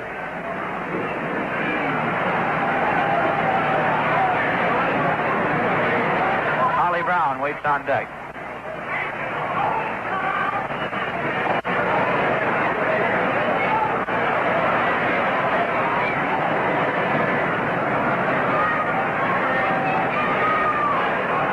Arrigo's 2-strike delivery, and it's blowing away for a ball. McCovey is the base runner at third, and Jim Ray Hart is the base runner at second. The wind is blowing stiffly out toward right field here at Candlestick Park at this moment.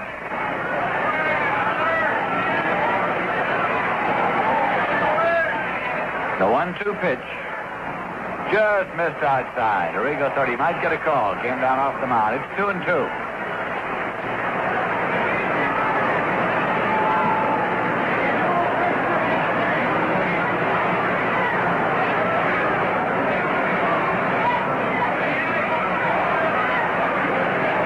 Arrigo looks for the sign as Giant runners lead at second and third. The 2-2 delivery. Swung on and hit in the air to right field, and Johnny Lewis hangs there waiting, and Lewis makes the catch. So the side is out. 1 run, 2 hits. No errors, 2 left, and the score at the end of 7 full innings is Giants 5, the Mets nothing. And right now we pause for station identification. This is the New York Mets Baseball Network. This is WGY, Schenectady, New York.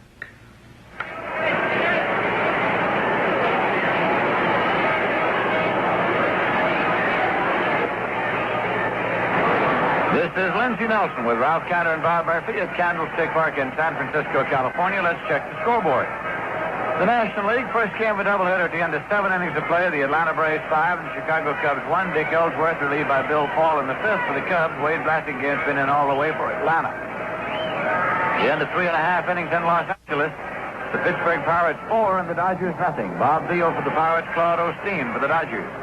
In Cincinnati at the end of 7, the Cincinnati Reds 3 and the St. Louis Cardinals 2. Bob Gibson for the Cardinals, Jim O'Toole for Cincinnati, Don Nottebart in the 7th, Bill McCool in the 8th. Orlando Cepeda has homered for the Cardinals, and Veda Pinson has homered for Cincinnati. In Houston at the Astrodome at the end of 4, the Philadelphia Phillies 2, the Houston Astros 1. Jim Bunning against Barry Lattman, relieved by Montegudo in the 5th inning. Over in the American League, California Angels defeated Washington. Check it the other way around. Washington defeated the California Angels by a score of 6-2 in the first game of a doubleheader. Pete Ricketts the winner and Fred Newman the loser. Reichert and Adcock had California home runs. The second game is through 2 innings. McLaughlin against Hannon in that one. Right here, as we go to the top half of the 8th inning, Chuck Hiller is up to lead off for the Mets. In the American League at the end of 8, the Cleveland Indians 3, the Chicago White Sox 2, Siebert against Peters, Orland in the 5th, and Fisher in the 8th. That's the first of a doubleheader. Pitch to Hiller is in for a called strike. First game of a doubleheader in New York, the Yankees 5, the Minnesota Twins 3, Mel Stottlemyre the winner, Mudcat Grant the loser, Gibbs and Pepitone homered for the Yanks. Marichal delivers fastball high and tight, 1-1. A second game in New York, at the end of 3.5 innings, the Minnesota Twins won, the Yankees nothing, Merritt against Peterson. Detroit beat Baltimore 3-2 in a single game. Lolich the winner, Batena the loser. Here's a swing and a ground ball to first.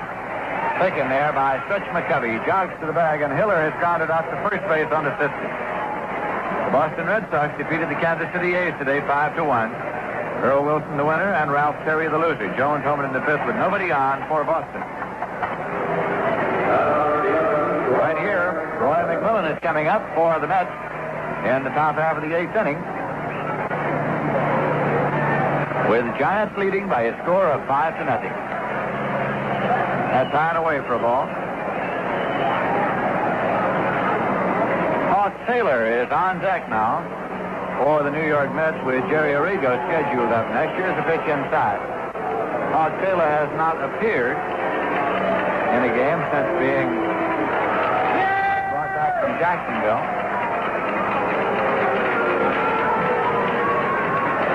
Marichal has limited the Mets to 3 hits in this game thus far. That's in for a call strike, 2-1 to McMillan. The banner being paraded through the stands right now, a huge banner by 2 young men saying "Go Mets," and they're getting all sorts of difficulty over that.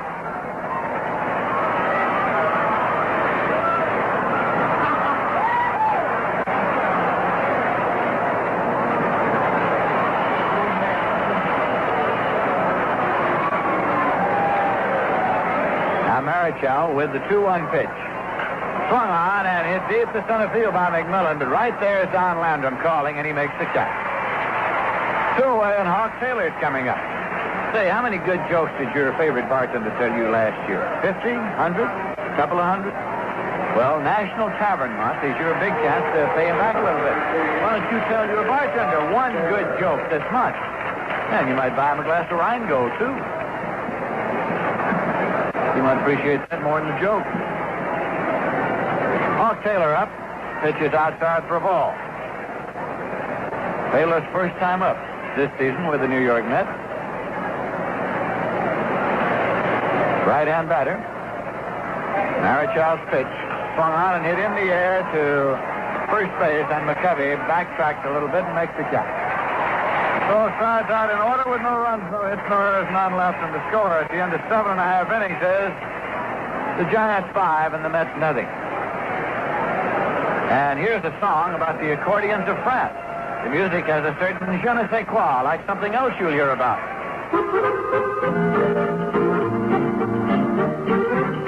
Le piano du pauvre se noue autour du cou. La chanson Guimauve, Toscanini s'en fout. Mais il est patient, elle lui rend bien, il est éclectique. Sonate ou java, concert ou polka, il aime la musique. Le piano du pauvre dans sa boîte à Bobert tape un air Guimauve en prenant pour Mozart. Il a l'air grognon et joue son façon déjà la perverse. C'est qu'il est pas chien et puis qu'il faut bien faire marcher le commerce. Maybe it's our French malt that gives Rheingold Extra Dry its special je ne sais quoi.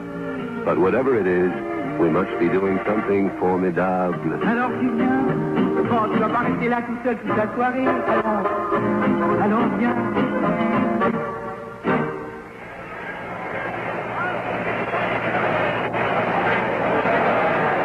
We'll be going now to the bottom half of the 8th inning, and a correction on the information we gave you on Hawk Taylor. He was not appearing as a pinch hitter. He had been in the ballgame as the catcher and was batting number 9 in the order. So Arrigo is still in the ballgame with Hawk Taylor batting number 9 in the order and Arrigo batting in place of Johnny Stevenson. Now it's Ollie Brown coming up for the San Francisco Giants, who lead here by a score of 5-0.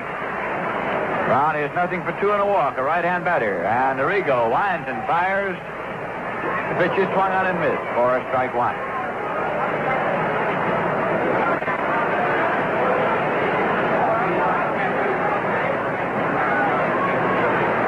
Rigo taking the sign from Hawk Taylor. And pitch low for a ball.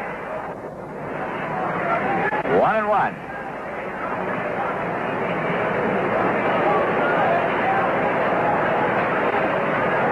Hal Lanier is waiting on deck for the Giants. 1-1 pitch, and it's swung on, hit on the ground foul back at third.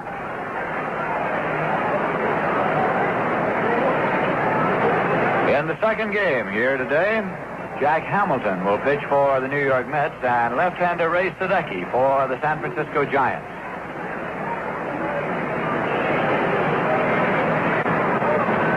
This is a 1-2 pitch. Swung on, foul off to the right side and out of play. So the count continues at 1-2 to Ollie Brown.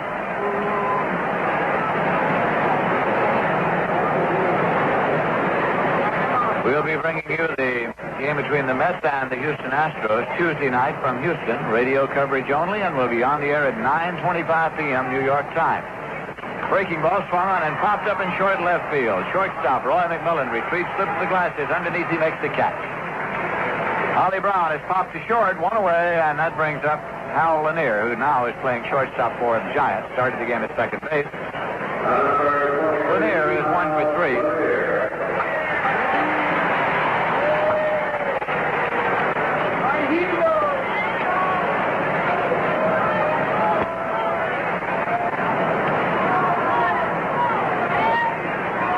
Breaking ball is high. Ball 1 to Lanier. Larry Bernard started this game today for the Mets. Worked 2 1/3, was charged with 4 runs on 5 hits. Struck out 1 and walked 2. The lead by Bill Hepler, who worked 2 1/3, allowed no runs and only 1 hit. Here's a swing and a ground ball to the right side. Ron Hunt at second base squares it. Plays on to Dick Stewart in time. Well, there grounds out second to first. 2 away. And Juan Marichal is coming up.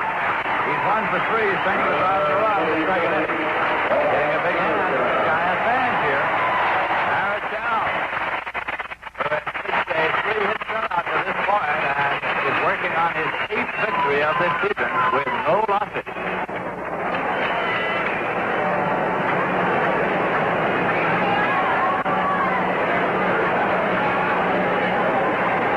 Arrigo delivers it, swung on and fouled off for strike one. This doubleheader started at high noon, San Francisco time. In the last half hour, the wind has picked up velocity toward right field considerably. And if it follows the usual pattern, will accelerate for about the next hour. Here's a pitch and it's swung on, hit back to the mound, taken by Arrigo, pivots and pegs on in time.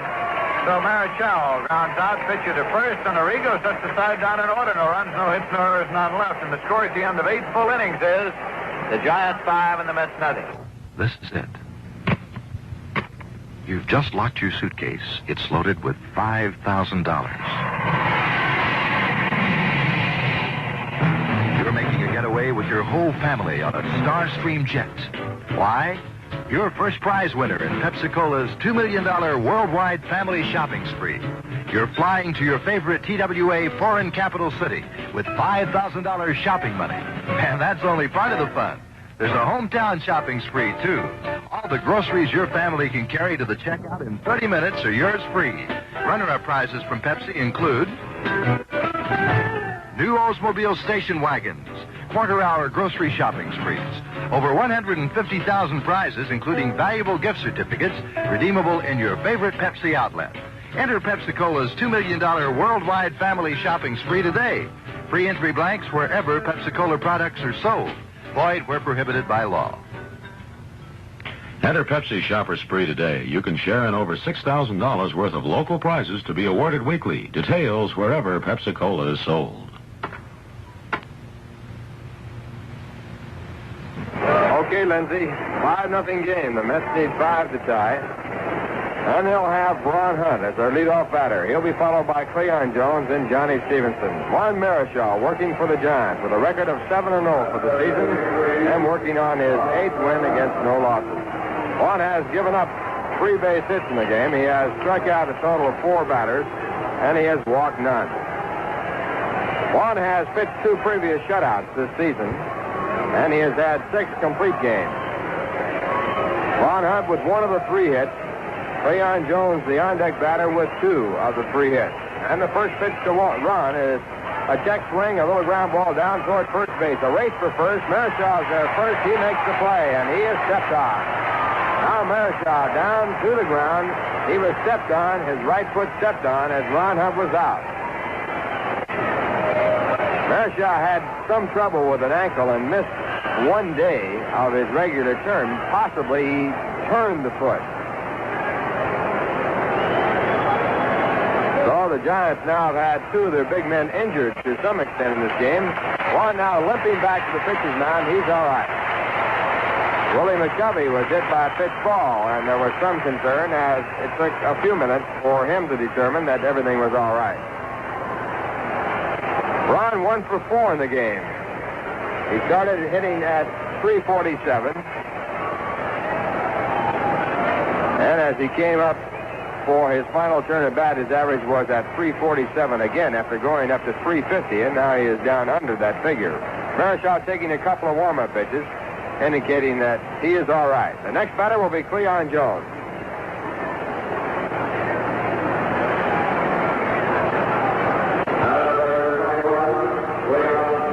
Cleon 2 for 3 to raise his average from .296 to .310 during the game. Right-hand batter. Giants lead 5-0, 1 out the top of the 9th. And the first pitch is sidearm pitch outside, and it's ball 1.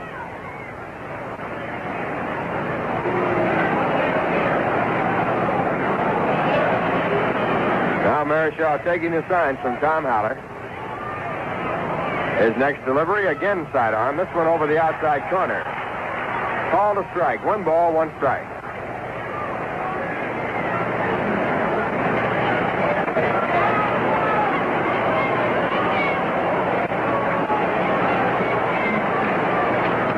Ball, 1 strike. The next pitch is deep to left center field. Going way back to center fielder. He is there.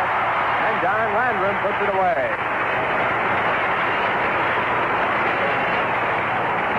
Ball well hit, but Don Landrum with a quick start playing in place of Willie Mays in center field hauled it in. The wind also a helping hand as it stopped the ball from going out too far. Wind blowing in strongly from left field. And now the Mets have a pinch hitter, Ron Swoboda, coming up for the pitcher, Gary Arrigo.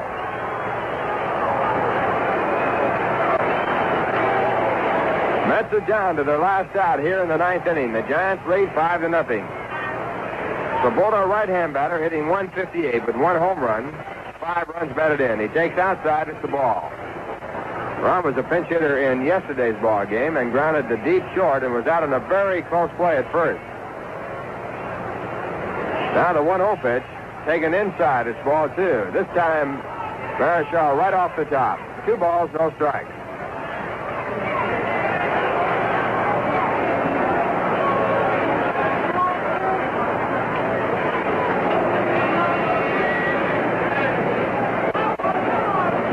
No strikes. And the next pitch. It's in for a called strike 1. On deck batter for the Mets, Dick Stewart. But with 2 men out, it's up to Ron Swoboda to get on for Stewart. 2 balls, 1 strike. 2 men out in the top of the ninth. Pitch back is swung on and fouled. It's now 2-2.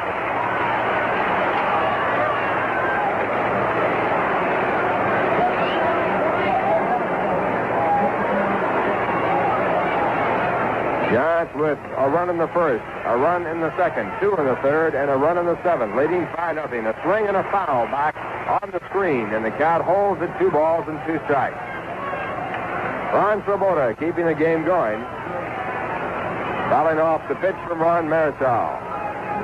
And now the right-hander into the windup and back again, and the pitch misses low and away, and it's now 3 balls, 2 strikes. Marichal has not walked a batter in this ballgame. He has walked only 6 batters all season long.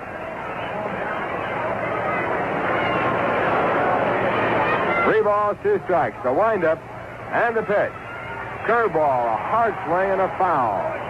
So Swoboda stays in at 3 balls and 2.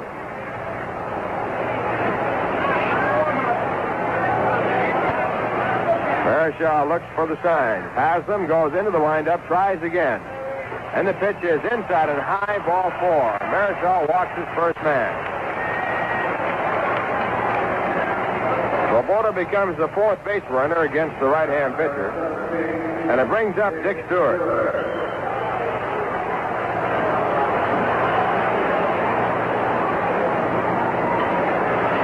Dick is 0 for 3. Right-hand batter. His average of 194. Giants lead 5-0, 2 out, top of the ninth. Mets with a runner at first base, and the first pitch is fouled back on the screen at strike 1.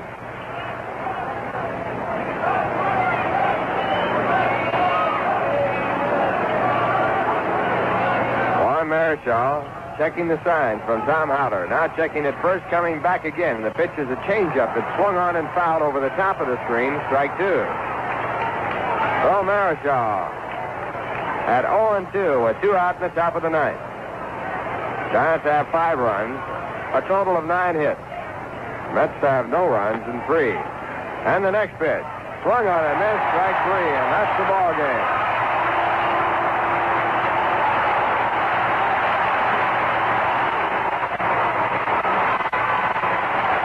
Juan Marichal walking off with his 8th win. He has not lost the game this year. The strikeout was his 5th of the ball game. And for the Mets in the 9th inning, no runs, no hits, no errors for the Giants, a walk, and 1 man left on. And the final score of the game, the Giants 5, the Mets nothing.